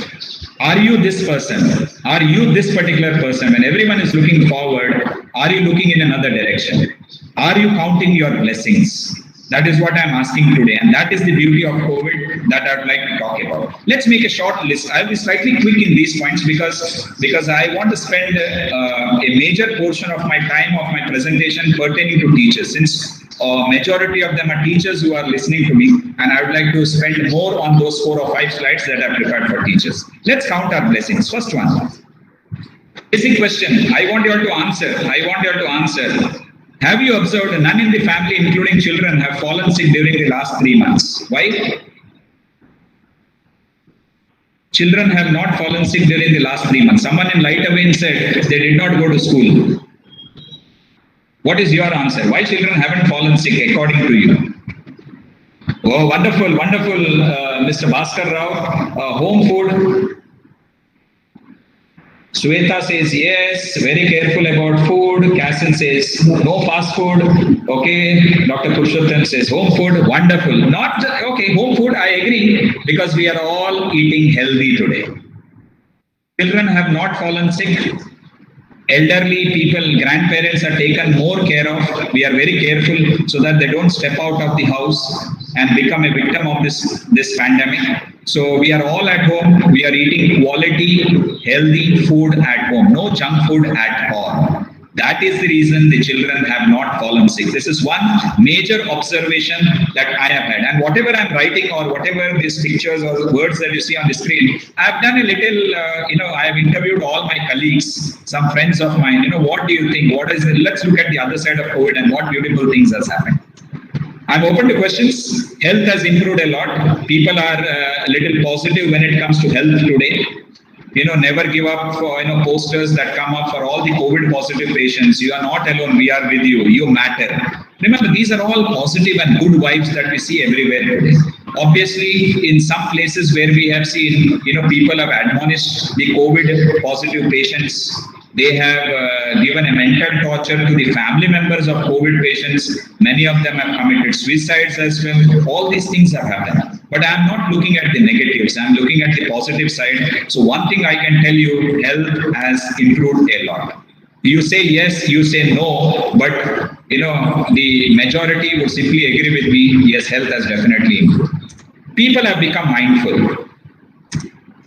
They are drinking health, they're taking care of their health, drinking quality liquid, washing hands regularly, sanitizer use, and using masks whenever they have to go out compulsorily. It is always said, only when you are in urgency, you go out, or else please don't go out. But people are mindful. When I say mindful, I'm talking about a large number of people. But there is a minority who don't believe in the concept of all these things. They say it is just a bacteria, it is just a bacteria. The World Health Organization is saying nonsense and all these things. In America, you might have seen all those videos and all. We will not wear masks and all those the promotions that were happening. But it is better to be safe than sorry. It is better that we are mindful with the present environment that we see. Quality time with family, absolutely no doubts about it at all. Why do I say quality time with family? Because someone said, I'm working 24 hours, I have absolutely no time with my family. This 3.5 months you have found quality time with family. I think you have made most of the situation, most of the time with your family, trying to know your children, trying to know their capabilities, spending time with them, playing indoor activities with them. If you live in an independent house, a little space outside, you could have indulged yourself in an outdoor activity also possible. But those who live in apartments, those who live in shawl system, the studio type houses, like cities like Mumbai and Bengaluru, then I doubt whether it was possible to step out of the door. But this was a time where you could spend quality hours with your quality seconds, quality minutes with your family members. New normal has brought in a concept of WFH, work from home. Now, when I say WFH, work-life balance was very much possible. And this is going to have a significant impact on the IT industry. IT industry people have now realized that the employees need not travel for meetings. They can, meetings can be had from the places where we are. People don't have to travel at all and waste their time and energy. So cost is saved. The homemakers, the ladies who are qualified but who are not able to work can now be given more work. When the pool of employees increases, definitely their pay, salary, CTC to the company will definitely come down. These are all the positives. I'm speaking from company point of view. There will be more pool of employees to work from. Remember this. Big apartments or big buildings cannot be taken on rent. A small place, the registered office or the head office can be had in a very small place. Your traveling cost, the logistic cost, the transport, everything can be reduced. So we have seen this new normal. COVID pandemic has taught IT companies and many other, businesses. We will talk about small businesses also in the course of our presentation. Now, an interesting fact that I would like to share. What is the beauty of this COVID that has happened? Children below the age of 13 have had their get-together on an online platform. I have had the opportunity to host two such events, one for my younger one and one for the elder one. All his classmates got together and they, got themselves on Zoom and they were all enjoying that 40 minutes with each other. And there was a time fixed, like Zoom meeting, even whether you believe or not. From age between 13 to 18, I've had the pizza parties on an online platform. Whether you agree or disagree, these are the beautiful things that has happened during this time. And I have observed, as I said, I have been a host to two such parties because each one had to host one party, one meeting. That was the thing. And elders, friends who cannot meet are having their fellowship parties on an online platform. So this is an interesting thing that has happened that I wanted to share with you all. Let's move ahead. Another important thing, more and more people have learned to cook, not stories, food as well. They have tried out, and as you know, the family members have been bakras to taste the food. So more and more people have learned to cook. When I'm saying more and more people, I'm talking about majority. Don't complain that my husband hasn't. But I can vouch and say even my children have learned cooking, and I believe they are slightly independent now when it comes to if they move away from house for their further studies, I think they can manage themselves. This 3 months has taught them to become independent when it comes to cooking. Next, many small businesses have understood their potential with the power of technology. Without doubt, even the smallest of the brick and mortar store reached out to their many new customers. When I say many new customers, what am I talking about? Because these customers were all customers of malls and hypermarkets. And these brick and mortar stores have made themselves count. And they have developed what is called as customer relationship. Remember this. First week when you entered the shop, just imagine March 26th to April 6th or April 3rd, that 1 week time. You wanted to buy groceries, you visited a neighborhood shop. There was a smile on the owner's or the cashier's face. And he welcomed you all. And as time progressed, your number of purchases increased and you developed a relationship with that particular shop. And I don't think another 3, 4, 5 months, you are going to, give up on that particular thing. Why am I saying this? Is pretty simple. Because no matter the government says malls can be open, the cinemas, theater can be open, everything. But the question is how many are going to go? This is a very important question we have to ask. Obviously, those who want to go, they will definitely go, but not majority would risk their lives. So many new customers and use of technology, payment online, all the mobile payments possible has made the smallest of the smaller business moving from offline mode to an online mode. That is the use of technology. And in Mangaluru, I can say these are the things that you see over here. These are all pictures from Mangalore. My Roadrunner, the Mangalore Groceries, free home delivery, the Jimmy's, then we have the Badiga stores, then we have a number clearly highlighted given, we will deliver food at your doorsteps. Customer was the king was truly shown during this point of time. Okay, moving forward. What do you think was the role of money during these times? Once again, I recollect and remember what Dr. Christo very rightfully said, about what did you do with the money that you earned in the past? I'm very critical because there are a lot of young teachers who are my friends. Few with money realize the uselessness of money, and a large many without money understood its importance. But one thing is, all realize the importance of investment. All realize the importance of investment. When young friends, young teachers, tell me, sir, we don't have money right now, what do we do? My BP rises and I ask them, what did you do with the money when you had? That is a simple question I ask. If you are earning a 40,000 before COVID time, and if you could have saved 15,000, see, this is what is investments. When you earn an X amount, X minus I is investment, is equal to your income. Consider that as your salary, and I should always be invested, irrespective of what difficulties that you go through. This is an important decision that you should have made much earlier. I don't say before COVID, which you should have done from the day you started working. Today you wouldn't have learned. Investment is just like an overhead tank for every person. When your regular city, public utility stops the water connection, there is a pump burst or a pipe burst, whatever is the issue with the water department in your area. Even if the water does not come in your tap, you can always go to your overhead tank, and that is what is investment, which people have realized today. If you could have realized it 2 years ago or 3 years ago, you would have been in a better position. But one word of caution that I would like to give to everyone, one word, no matter what. You can see a host of investments over here, one or two may be missing as well. I'm not getting into that. But one word of caution to everyone, don't invest in something that you don't understand. This is the word of caution that I would like to give you. Don't invest in something that you don't understand. We talk about the futures and options. I don't think that is really required when it comes to making money. Keep it simple, buy right and hold tight. That is what Warren Buffett says. The people who have earned in stock market, the investors who have earned in stock market, it is because of inactivity, not like speculators who indulge in activity day in and day out. So remember this. So let's move on, because investment is just one aspect that you should be aware of.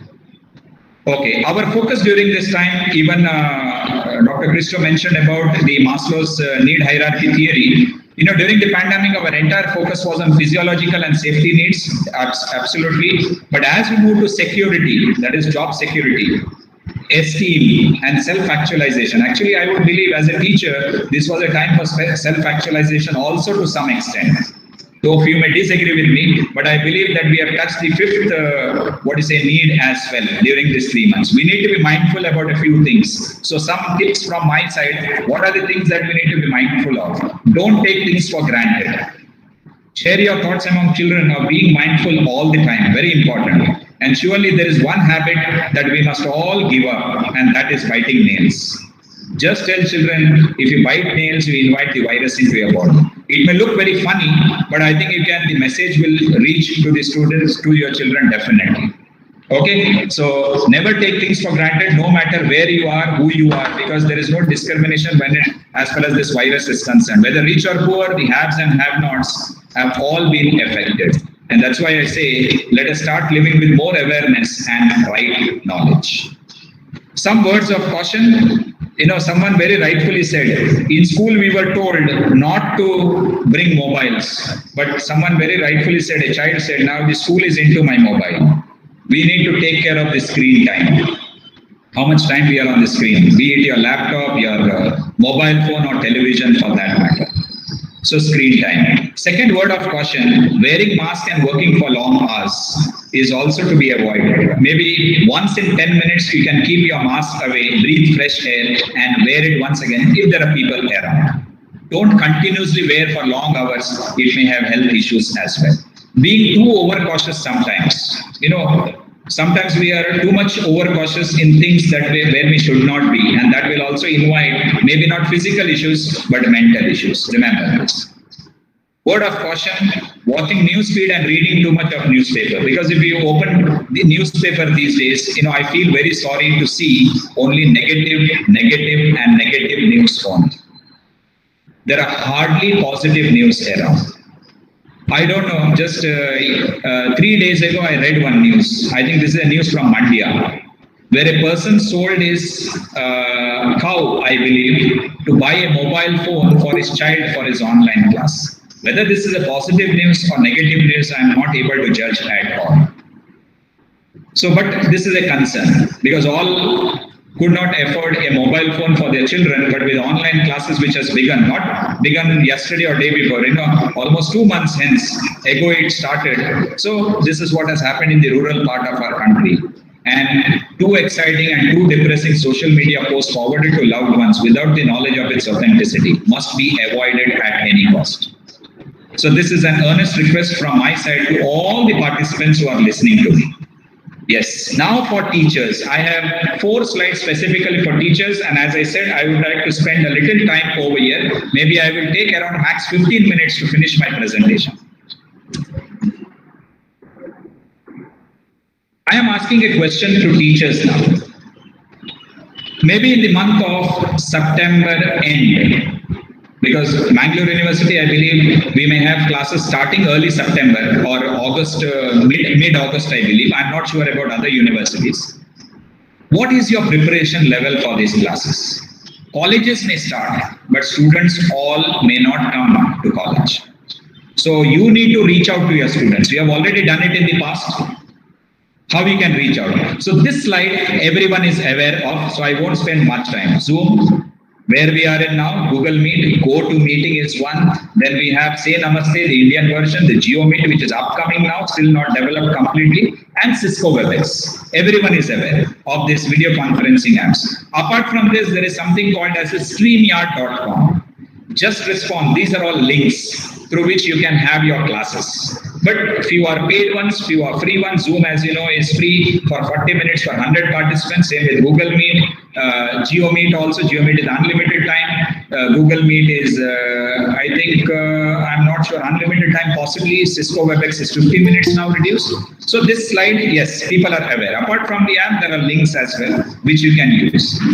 This is the link that, this is the thing that I would like to spend little time over here.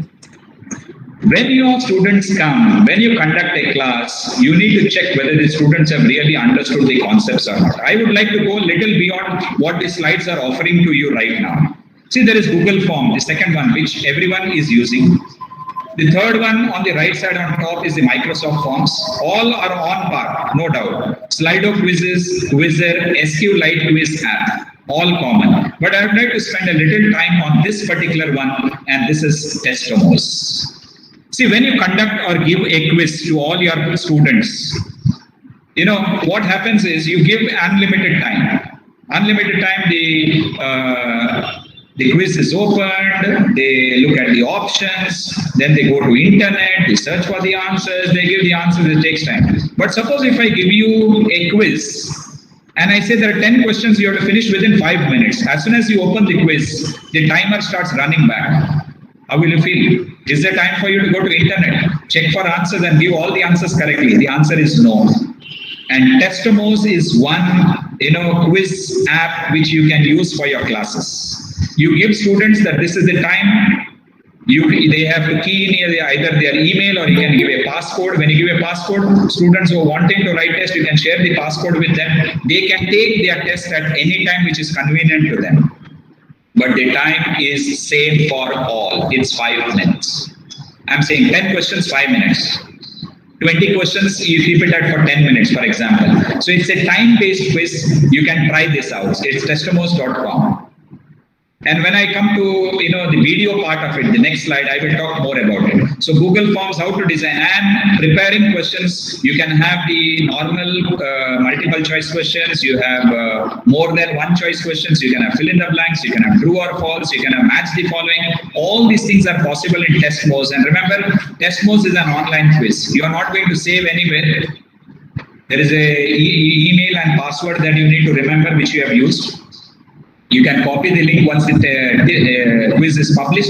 It comes to your mail.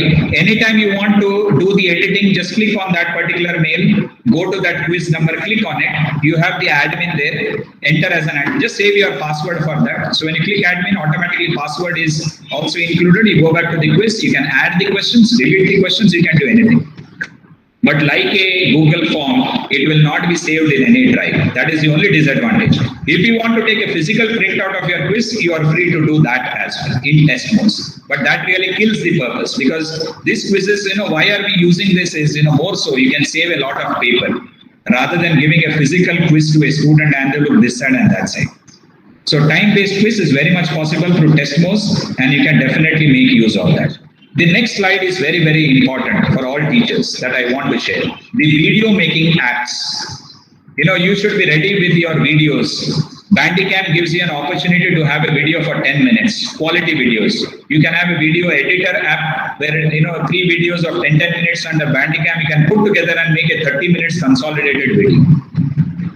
Then we have something called Screen Capstomatic, 15 minutes of video you can make. Keep your PowerPoint presentation ready and you can present your thoughts. If you want only your audio to be heard, just speak across through audio only. Don't make use of video at all. But these are both audio video, AV possibility in this. Then we have the PowerPoint screen recorder feature, which is applicable for 2019 version onwards. But 2013 and the earlier one, you can still have the audio one as well. Then we have a beautiful one called Microsoft Expression Encoder 4. Which you can use this particular app to prepare your video, and immediately when you capture your screen, automatically it goes. 2 apps are developed are downloaded over here when you download this expression encoder. So it automatically asks you, once the video is recorded, screen is recorded, would you like to send it to encoder? You do that, and there you can do the editing of your video also. And it is all done through trial and error. And YouTube, you have a lot of videos on how to make use of the encoder. Please go through that particular video and definitely you can make use of this particular app. It's a good one. Again, it records for 10 minutes max. But editing facility is available within that particular app itself. So that's the benefit that Microsoft Expression. Then Prezi is another app that you can use where you can wonderful presentations, wonderful background charts and everything, themes, everything available in Prezi. This is again an online where you cannot really save your presentation, but it will be available to you whenever you want it. Next one is the XShare. XShare is more of a audio-based recorder and less of video recording. XShare. Then we have the OBS. This is most commonly used where you can save everything and you can continue to play. You can record as well. Then we have the Cam Studio. It's an open source. All that I'm saying over here are free. You don't have to subscribe at all. You don't have to pay for anything. These are all open software, open tools that are available. Next, we have a PowerSoft online screen recorder. Make a note of this, a PowerSoft online screen recorder. This is also, you don't have to download. You have to download only the video installer. That's all. Don't download it. If you don't download it, you can do unlimited videos for unlimited time. A PowerSoft. It's a good one. Another one, its simple name is screen recorder. Okay. Now, apart from this, if I am sharing with you all this much of information, obviously I have done some work, and I should mention this person's name. His name is Dr. Sunil Kumar. He is an engineer by profession from Meerut. And by default, I joined his faculty development program. It was ICT, Information and Communication Technology Faculty Development Program, and unbelievably, there are more than 7,500 people. And he was managing it all by himself. Every day he taught us some things. Whether you have heard about a software called Hot Potatoes. Hot Potatoes. In Hot Potatoes, there are 5 aspects in that Hot Potatoes which you can. Just make a note of that. I have not put everything on the screen. But one that I would suggest to everyone is, join his YouTube. I have not spoken to him at all. But he is a real teacher. He's sharing whatever knowledge that he has when it comes to technology with everyone. I would say his YouTube channel is, if you want, you can write it down, ICT FDP. ICT FDP, Dr. Sunil Kumar. ICT, Information and Communication Technology, FDP, and the person who owns the channel is Dr. Sunil Kumar. You can join and watch. He has videos both in Hindi as well as in English. Everything in technology you want, Dr. Sunil Kumar has it, available for you. There are beautiful videos on how to use your mobile also for recording without bringing any screen recorder. Inbuilt, which people are not aware at all. You will find all such videos, in his YouTube channel. So please do subscribe to his channel. Definitely, it will be very much useful for every other teacher. So before I move out of this slide, which I don't want to, it's come to my mind, is Ed Puzzle. EDPUZZLE, Ed Puzzle. What is the speciality of this? This is for teachers again. You make a PowerPoint. There is your audio video. You are going to make use of audio video by using these apps. Your audio video is ready. Let's say it's a 15 minutes video and you want to send it to your students. You have sent that video to your students through Ed Puzzle. What is the speciality of Ed Puzzle? Suppose in that 15 minutes video, at the end of 2 minutes and 10 seconds, you put one question. You put one question on the basis of what you have already explained in the earlier slides. Until and unless the student answers that question, the PowerPoint will not move ahead. Can you see the beauty of technology? You can do such videos on Ed Puzzle as well. So if you want students to really watch your videos, it should be meaningful. They should be answering a few questions. Questions on what you have already said in the previous slides. You can give a multiple, say from 2.5 minutes, the student answers correctly. You move ahead. Say another 4.32 seconds, you have another wall there. There you have put a fill in the blanks. Or there you are asking a question. One word answer to that. If he types that answer correctly, the PowerPoint continues to move further. Ed Puzzle, you can design such videos with greater learning value for all our students. Remember this. So do subscribe to ICT FDP video YouTube channel of Dr. Sunil Kumar. Definitely, I would say there's a great learning that is offering at absolutely no cost at all. And why am I saying all this? Is simple reason. We as teachers, it's time to become a global teacher. If I'm talking to a teacher who is a participant who is listening to me from, say, Kashmir, or say from Kanyakumari, or maybe say from Gujarat, or from Northeast in Assam or Guwahati for that matter, or someone who is in some other country altogether, it is because of COVID it was possible. Remember this. Yesterday we had a beautiful session and he said, I have had participants not only from India, across all states of India, but across 14 different countries. It was possible because of COVID. I am talking about the positives. And it's time for us all teachers to become global teachers. We cannot just be the teachers in the colleges that we teach. For the students whom we teach regularly at college, it's time for us to expand our horizon and really make an impact. We are all swimming in the ocean of technology and we are still floating. Remember this, we are not drowned. We are not drowned as yet, we are floating. And we need to continue to float because we have to give our best. Because the teachers make generations. That's a cliche, but one thing that I would tell you, all the hidden talents of most of the teachers has come out with the use of technology. So our mantra during these times has been learning to learn, learning to be, learning to live. And I want and I hope that it continues. Let's keep it going. But one thing I will tell you, this is a very sad thing that I have to share. There are quite a few teachers who register for so many webinars. It's very purposeful that you want to join a certain webinar because you want to learn. But before the webinar could begin, in the midway of the webinar, we ask for a certificates. Focus is on learning, not on certificates. There are many groups where people share, join only those FDPs, those webinars which are accredited by UGC HRDC, which are accredited by Pandit Madan Mohan Malviya Institute of Teachers Training. Only that will help you in your CAS, we say, your promotions and all. But that is for promotion. What about your life? You have to understand this. There is a great learning from everyone. we need to learn a lot from our children also. We need to learn a lot from our elders as well. How they have been rock steady during these troubled times as well. There is learning from everyone. So next time when you take part in a webinar, give your best shot, give your 100%. Don't just join that webinar for the sake of certificate alone. This is, whether you believe this or not, this is my 28th session. And each of the 28th session, I have given my time. I have spent time listening to people. Whether I've liked it, whether I've not liked it, I've given it in feedback form.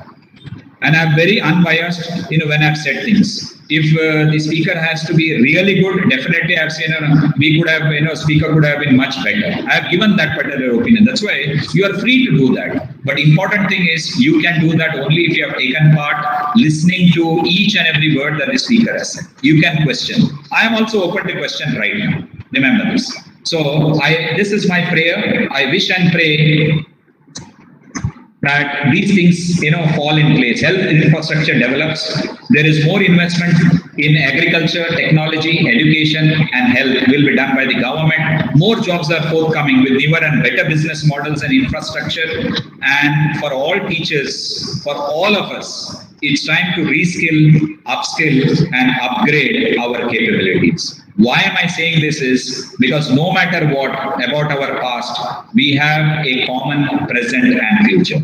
So I would like to thank Team Milagres and all the participants for giving me this wonderful opportunity and listening to me very patiently. So from my side, a big thank you to everyone. Namaste to everyone for giving a patient ear. So thank you, Team Milagres. Thank you for the opportunity. Thank you, dear participants as well. Thank you.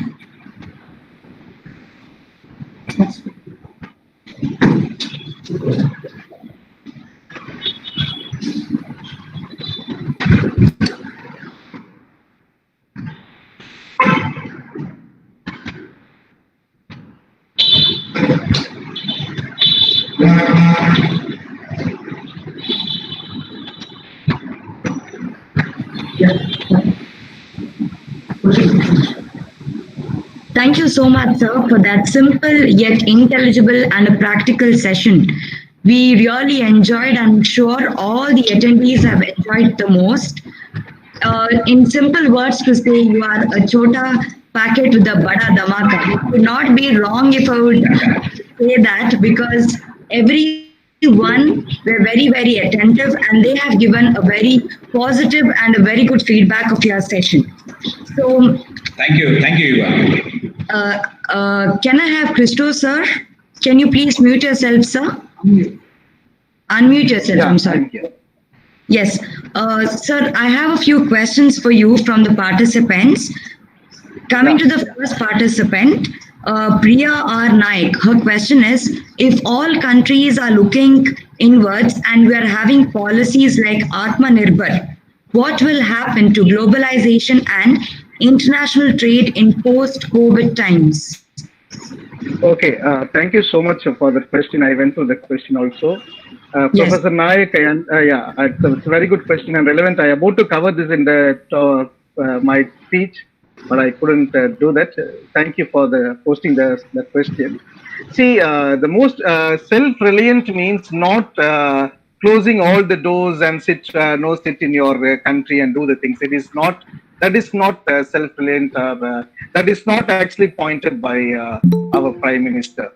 Because the most important concern in this COVID-19 is to give importance to the local product, or else buying local products. That is most important. And also, government also in a position to support the local products or the local growth, because all the borders already closed. So now people started people need their daily food, daily running. So that is the reason actually I talked about that self-reliant. But the good news is actually that the foreign direct investment in India started growing recently. No, it is day before yesterday, it is actually increased by 10%.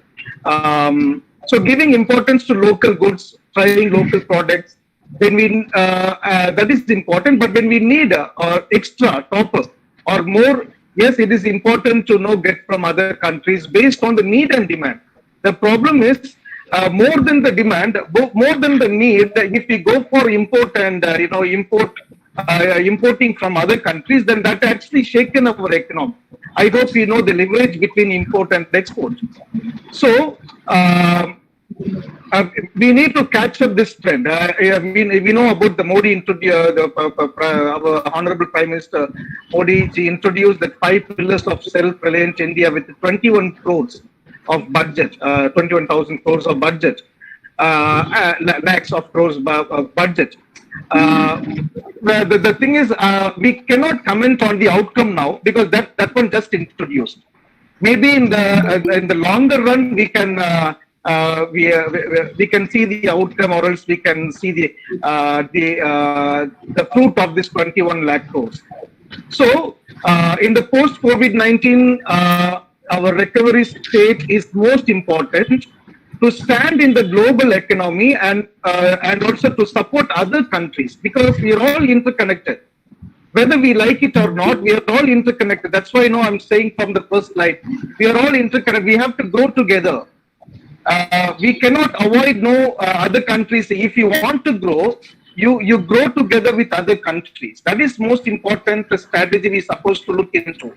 Without understanding the global impact of individual decision, we cannot solve any problem in the world. We are all interconnected in trade. We are all interconnected in doing business. We are all interconnected with logistics. We are all interconnected with cultural exchanges. We are all interconnected with the support exchanges. We do a lot of support in Afghanistan. India do a lot of support to Nepal. India do a lot of support to African countries. So self-reliant means we need to give importance to, if you take US, if you take Japan, or if you take any, you can take China, how they could able to flourish within a couple of periods, or you can say years. Within a short years, they could able to they could able to compete each other. The reason is they responded to the wealth what they had. So that actually understanding should be there when we go for post-COVID-19 recovery. Yes, that is my answer. Yes, thank you, sir. I'm sure Madam Priya is very much satisfied with your response. We have a question by Denzel Pinto. So he's asking, what about the contingency fund of the government? Because I remember you saying that the government is not having enough funds for the welfare of its people. So he's asking in specific about the contingency fund.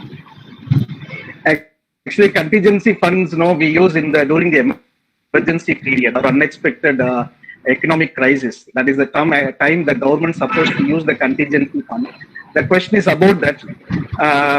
We know that a lot of questions actually recently we raised against the opposite parties actually raised question about Prime Minister Relief Fund and the other fund actually what they are using, they are not using, they are not giving.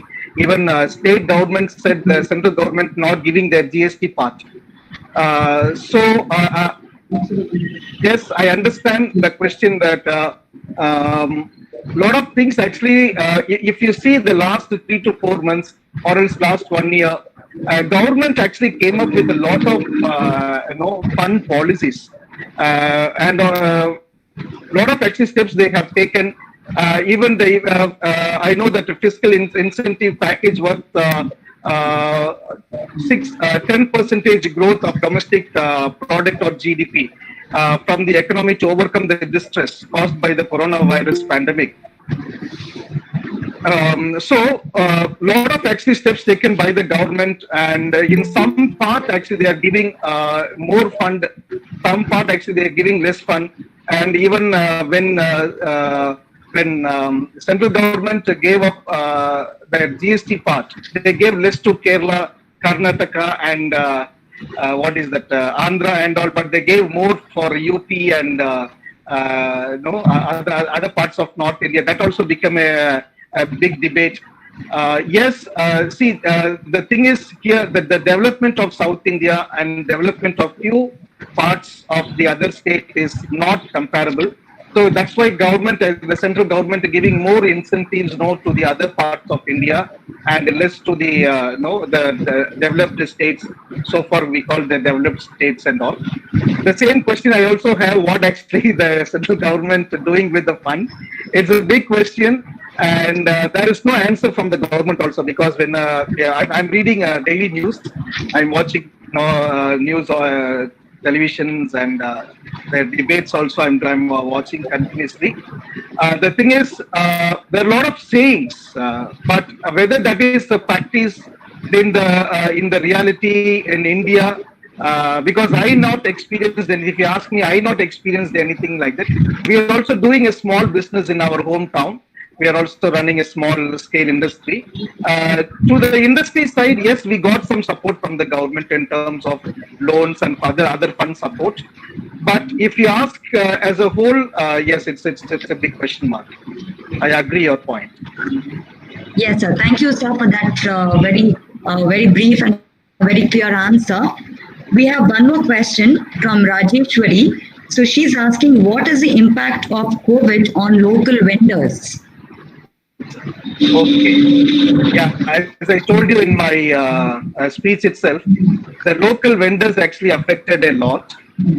Now, how local vendors are affected means because of the logistic issue, because there is actually less transport. There are less transport throughout the country, so they couldn't get their products on time, and also there are a lot of restrictions imposed by the local government also when they went for sales. And but I don't think so the local vendors affected that much comparatively, because all big businesses closed. Even if you take malls, if you take Mangalore or Bangalore, all the malls almost closed.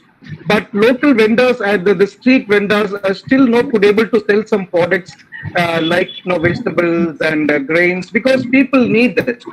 Okay, so local vendors are not selling cars or big luxury items. They are selling a minimal item. Okay, maybe the cost is 5 rupees or 10 rupees, and that is also daily necessary products only. In what way they affected means,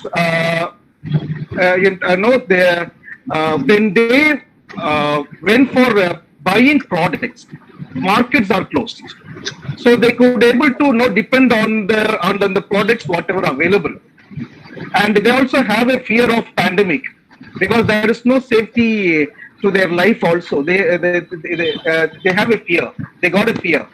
But post COVID-19, yes, there are actually the local vendors need going to increase.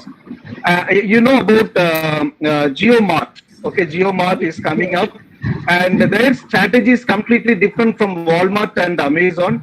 Actually, they are looking for local vendors. Okay, how the strategy of GeoMart, if you see the strategy of GeoMart is quite different from others. They're looking for local vendors. Maybe this strategy also can be taken by other startups, and there's going to be a big demand for local vendors. And I hope in future the life of local vendors is going to be bright. I don't think so there is a huge negative impact on this particular sector. Okay, yes, sir. We are very, very happy to listen to that answer of yours. Now I come to Professor Manoj Lewis. We have two very good questions. So one is from Rashmi.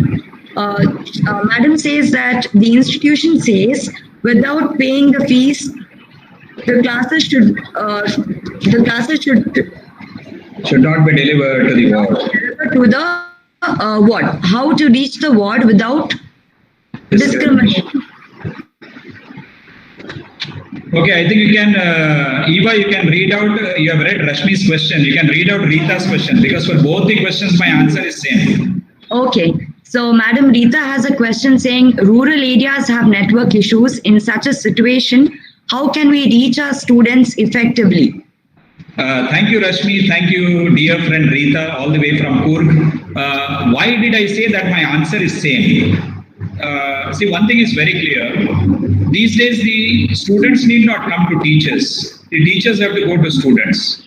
And if Rashmi is talking about the school way of reaching out to to her ward or to her children. In the sense, like, we have example in Mangalore also. I don't have to name that particular school because they have stopped the online classes because parents have not paid fees. Now, what I would like to tell you, if you are a concerned teacher, because ultimately you realize even if the school says no online class because parents have not paid the fees, there are a percentage of parents who have already paid. What about them? Isn't the school discriminating with them? The relationship between a parent and a school is not for 1 year or 2 years. It's for in a period of 10 years, sometimes 13 years also. Remember this, right? From say nursery to you can say till 10th standard, it's almost 13 years of relationship that we are talking about. So when we are doing that, schools cannot discriminate. But yes, teachers have to be paid salary.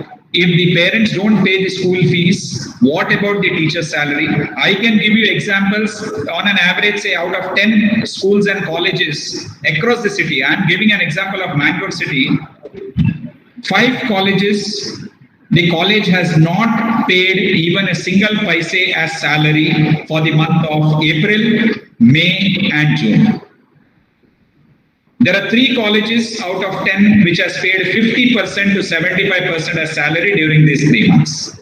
And there are 2 institutions, very good foundation. One is the government institutions and all, and some, aided, very strong, very old institutions who have paid 100% as salary. So when we have this kind of, I'm talking from the college point of view. Teachers have to be paid. Now, if you are a concerned teacher, how do you reach out to students? See, Rashmi or Rita, the point is simple. No one is stopping you to prepare for your own classes. You can go to Google, you can start your own YouTube channel, everything is at your fingertips. You can put, this is a suggestion for all the teachers, create what is called as concept video for 10 minutes. Concept videos for 10 minutes. And upload it on the YouTube channel of yours. And if it's a problem solving paper, what I have done, I can share that. I bought a bigger board and I fixed it at home. So if I have to solve problems on GST, if I have to solve problems on income tax, if I have to solve problems on, let's say, accounts or cost and management accounting, I divide the board as 25% and 75%. In that 25%, I write down the question. And in that 75%, I solve that particular problem. This is my problem solving video. Concept videos is different. Concept videos is you can, if you're a school teacher, you can do enacting, you can bring in some videos from YouTube, cut copy, do that. So many techniques are available. You can do it through your mobile also through a app called UCut. It's a beautiful one where everything is self-explanatory. You can prepare videos, you can prepare your concept classes, you can prepare your problem-solving classes. Put it on YouTube channel. Give your YouTube channel link to your student. If you want, you can tell them to like, subscribe your channel, and let the parents and the children watch at their convenient time. Whether there is network, no network, I don't think, even if you are in the ruralist part of the country, you have a cable TV connection. If that is there, definitely you will have internet also to some extent. Link is available, YouTube channel is available. At the convenient place, the children can still study. School has told you to stop online classes. You need not stop. You can prepare, put it on your YouTube channel, and give the link to your feedback to your YouTube channel, and let the students watch, enjoy. But when you put those videos, put it in order. Name those numbers 1, 2, 3, so that it is systematic and it goes on. This is very, very important. And you just, if your video is really good, if the child understands, Rashmi, forget about your school students. I think all the school students of Bangalore will be watching your video only. Definitely a number of subscribers would be more. And apart from the, the salary that you earn as a school teacher, if the school is paying you or not, you will start earning revenue in the form of advertisements from YouTube. So these are the techniques. The time has gone. If you say an MCOM degree or an MBA degree should give me the reward in the form of salary or whatever, those days are gone. You have to use your intelligence today and you have to learn to make money. But very importantly, in an ethical way. That is what I'm talking about. My stress is on that. So there are so many opportunities for teachers, whether you're in urban or rural area, it does not matter. Have your own channel, give the link, let people watch at their convenient pace and time. That is my answer to both Rita as well as Rashmi. College school might have said stop, but you don't stop, you go on. That is my opinion. Yes, sir. Thank you. I'm sure Rashmi madam or Rita madam would have a YouTube channel of theirs very soon, and we would all be watching them.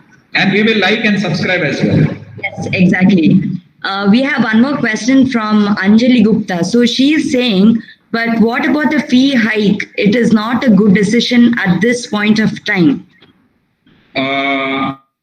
Yes, I agree with Madam Anjali, but then I cannot really speak from the management point of view as to why they have hiked the fees. See, fees hike more than 90% of the time is with hike in teacher salary also. That is what I understand if the school has done it. If they have not done it, I think school is in a better position to answer than me. Now, whatever may be the school fees, the best that schools can do, 2 or 3 schools in Mangalore have done it. Normally, the schools have option of payment. Either they collect the fees in a single installment, entire year's fees, or they collect in 2 installments. But few of the schools have made it to 3 and 4 installments, so that the burden of the school fees doesn't fall on the family.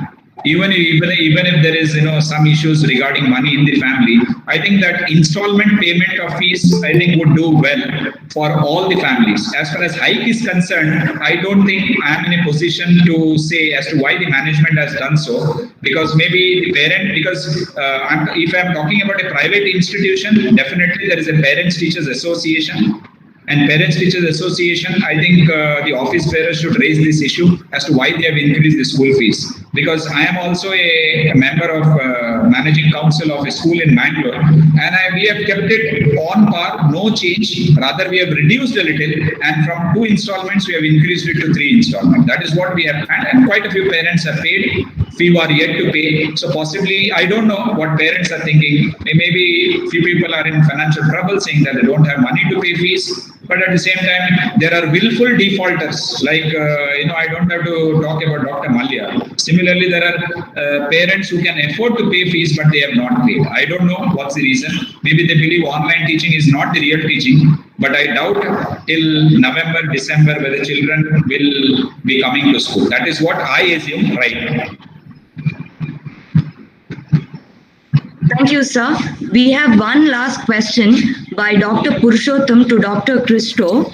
So the question is, how we turning towards versus turning away from each other of business in this pandemic situation?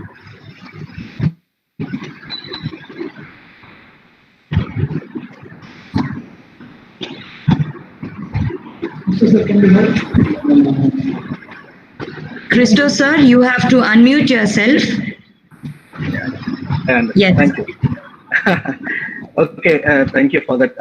It's a very good question, Dr. Purushottam, and thank you for asking that. I think the business should move from surviving strategy to thriving strategy. That is most important now. Turning towards versus turning away, that is the point I'm taking from your question. So turning away from surviving strategy means that is actually turning away from temporary survival, or just after just after pandemic, running for immediate growth and all. Instead of that, try to turn to sustainable, steady, long-term growth. Okay, for any company, I think this one fit. Even education institutions also this one fit. As Professor Manoj Luis said, no, we need to balance both. The technology. See, up to 2020 March, we never thought about this online teachings or video, YouTube video. We never thought like that.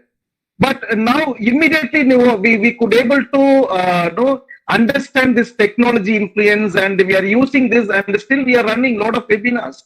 Now we are actually, it is like talking to my computer, but I'm talking to more than 100 and 150. Am I right? So that is important. So how we, but this one actually you can use for next 100 years. So see the sustainable, steady, see the sustainable, steady, long-term growth. Avoid my concern for the business industries. Please avoid products which affects human this earth, health of this earth, health of human beings. Do not encourage your sellers where you buy products, or else even for consumers also, do not buy any products, okay, or materials which affects the eco strength of this world. See, it should start from individuals. We should actually turn away from all this stuff. One thing we need to understand that is we cannot do this immediately because we are all traditional practices. You know, India is a traditional country, so we are also more traditional. Whatever our forefathers practiced, or whatever our parents practice, we also tend to practice. See, you cannot do anything immediately, but start. When you in the post recovery period, you run your business like a startup. That is the concept. Okay, you can do it. If your business can do it, I think automatically consumers move towards your business. Take step and come out. That is the turn away we need to take. And most important towards. The most important is please protect your employees. What kind of confidence you are giving to employees? They are working for your companies for 50 years. They lifted your company. They brought your company first in your town. They brought your company first in your even education institutions. I heard that 8 staff members suicided. The teachers. See the saddest part. They committed their life to how many young generation. I'm very pity about this part. So protect your employees. That is turn towards that.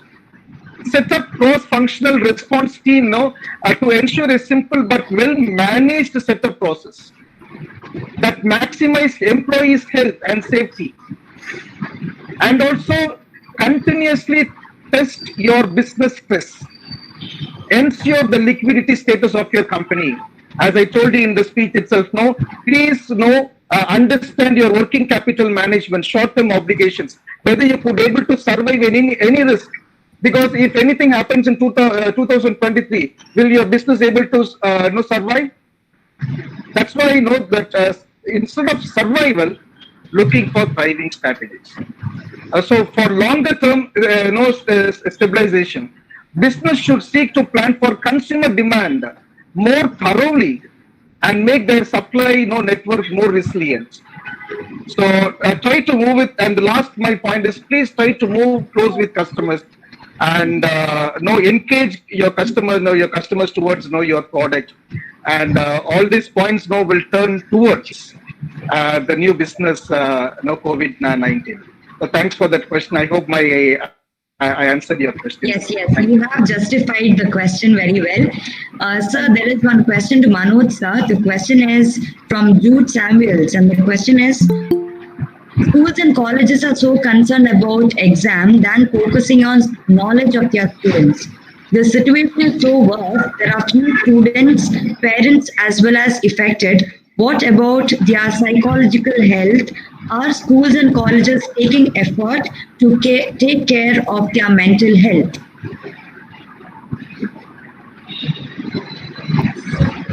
I think that is Sudeep's question. He's a student from St. Joseph's College of Commerce, and I'm very happy to answer that question in just one word. My answer is no. No examinations. That is my suggestion. If you're talking about degree college, I think UGC has made has given clear-cut guidelines for all the universities to conduct exams by the month of September. But as I believe the Teachers Association at the national level, the IFACTO, that is All India Federation of University College Teachers Organization, has outrightly rejected the idea of UGC. I can tell you this, there is a lot of issues that are happening in university right now. There are issues like whether the Vice Chancellor can take a decision. The answer is no. I am telling you in clear terms, the answer is no, because it is the state government which is taking decision as far as universities are concerned, whether to conduct, because we cannot have a situation where one university conducts an examination in Bangalore and Mangalore University cannot conduct an examination. It should be a common decision across the state and across the country. Why am I saying across the country? Simple. See, maybe in a year's time, I don't see the employment market opening up, but I'm saying there will be a lot of rush for postgraduate courses, because everyone understands for the coming 2 years, the employment may not be forthcoming. Though the government will try its level best. So in that case, it's better to enhance my qualification. That is what people will look at. So the problem that will happen is when you go for post-graduation, you will have applications from say Bangalore University where he has written 6 SEM examination and applications from Bangalore University where he has not written 6 SEM examination. That will be a total mismatch.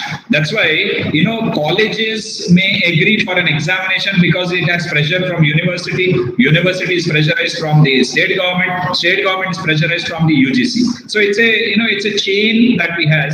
So one decision has to be taken at the UGC level. That is for university colleges, colleges and postgraduates, the examination should not be conducted across the country. It cannot be one autonomous college does it, one private university does it. It should be a common decision from UGC, single decision and applicable to everyone. Only then this problem can be solved. Individual college cannot take a decision whether to conduct an examination or not to conduct an examination. Even in Karnataka, if you see the 10th standard examination or a PU examination, the decision was taken by the PU board or the Karnataka Secondary Education Board had taken decision. Individual school or PU colleges did not take the decision. But when it comes to colleges, UGC has to take the decision. No state government, no individual colleges have a say as far as exams is concerned. Second part of the question is there are a few parents who are definitely affected. What about their psychological health? See, one thing that I would say, I already mentioned, 13 years of relationship between teachers and between the school and the the parents. So it is for the institution to empathize with the parents in this situation. See, one thing is very clear. When my son or daughter is admitted to a school or college, my admission form says very clearly what is my source of income. You can take out the application form of such students and just find out, what is the parental income? How do they earn income? This is a small exercise that school or college will have to do at that level. And maybe, think about, zero, no fees at all for few of the parents. Those who can afford, at least tell them to pay, say 60%, and those who can really afford, tell them and let it go on. Empathizing is very important in the present situation. Otherwise, there is no other thing. Decision regarding examination by UGC and psychological impact, if things are to be solved at the school, at the parental level, then I think the school and the college has to take that decision. That is my reply. So college and school have to do little work to give a little leeway, a little flexibility when it comes to fees for parents who cannot afford at this point of time, if their children are studying in a private school. Thank you. Yeah, thank you, sir. So now we have finished with the question and answer session. Now over to our Vice Principal, Mr. Casson Rodriguez, to propose a vote of thanks.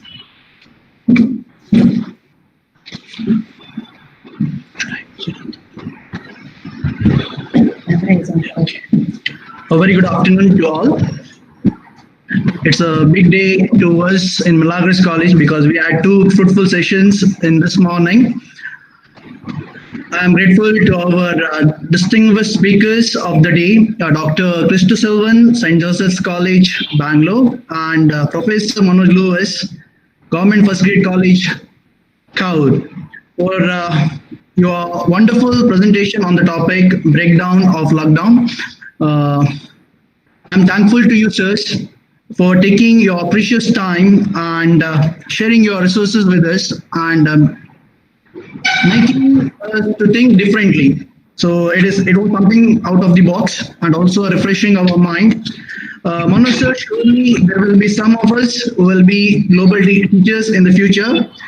And thank you, Dr. Christo sir, that for explaining a detailed concept on responding its impact of COVID-19. Thank you very much. It was very fruitful. So on behalf of Milagres College, the principal and the staff, I would like to thank you. Thank you, sir. A special thanks to our principal, beloved principal, Reverend Father Michael Santamar, for his support in organizing this webinar. And I am thankful to our organizing team, Mr. Denzel DeCosta, IKC coordinator, Ms. Eva Manorama, the moderator, as well as the HOD of the Commerce Department and the staff for their cordial cooperation. And finally, to all the participants who have been part of this webinar, who have been from various departments, from various institutions. Thank you very much for your presence. So this afternoon we'll be having one more webinar. The topic is what next. So I also would request you all to join the afternoon session, that is from 2 to 3. And tomorrow also we have Department of English as well as Department of Kannada. 2 webinars are it starts from 12 to 1 and 2 to 3. So I request you all kindly don't miss these webinars. Okay, thank you once again. Thank you all. So feedback link will be posted right now in the chat box. I request you all to fill the feedback forms. It will be up to 4 hours, open for 4 hours. So please do it. And if there are any queries, please let us know. Thank you. Thank you. Thank you so much to all the participants. Once again, we will be putting the registration link in the chat box. It will be kept open. I'm sorry, the feedback forms will put in the chat box within now. And you will be getting your certificates soon. Any problems, please text, please let us know. You can email to that email ID which is there at the time of filling the registration form. Any query, let us know. Thank you to all. You all can leave. Thank you. Thank you.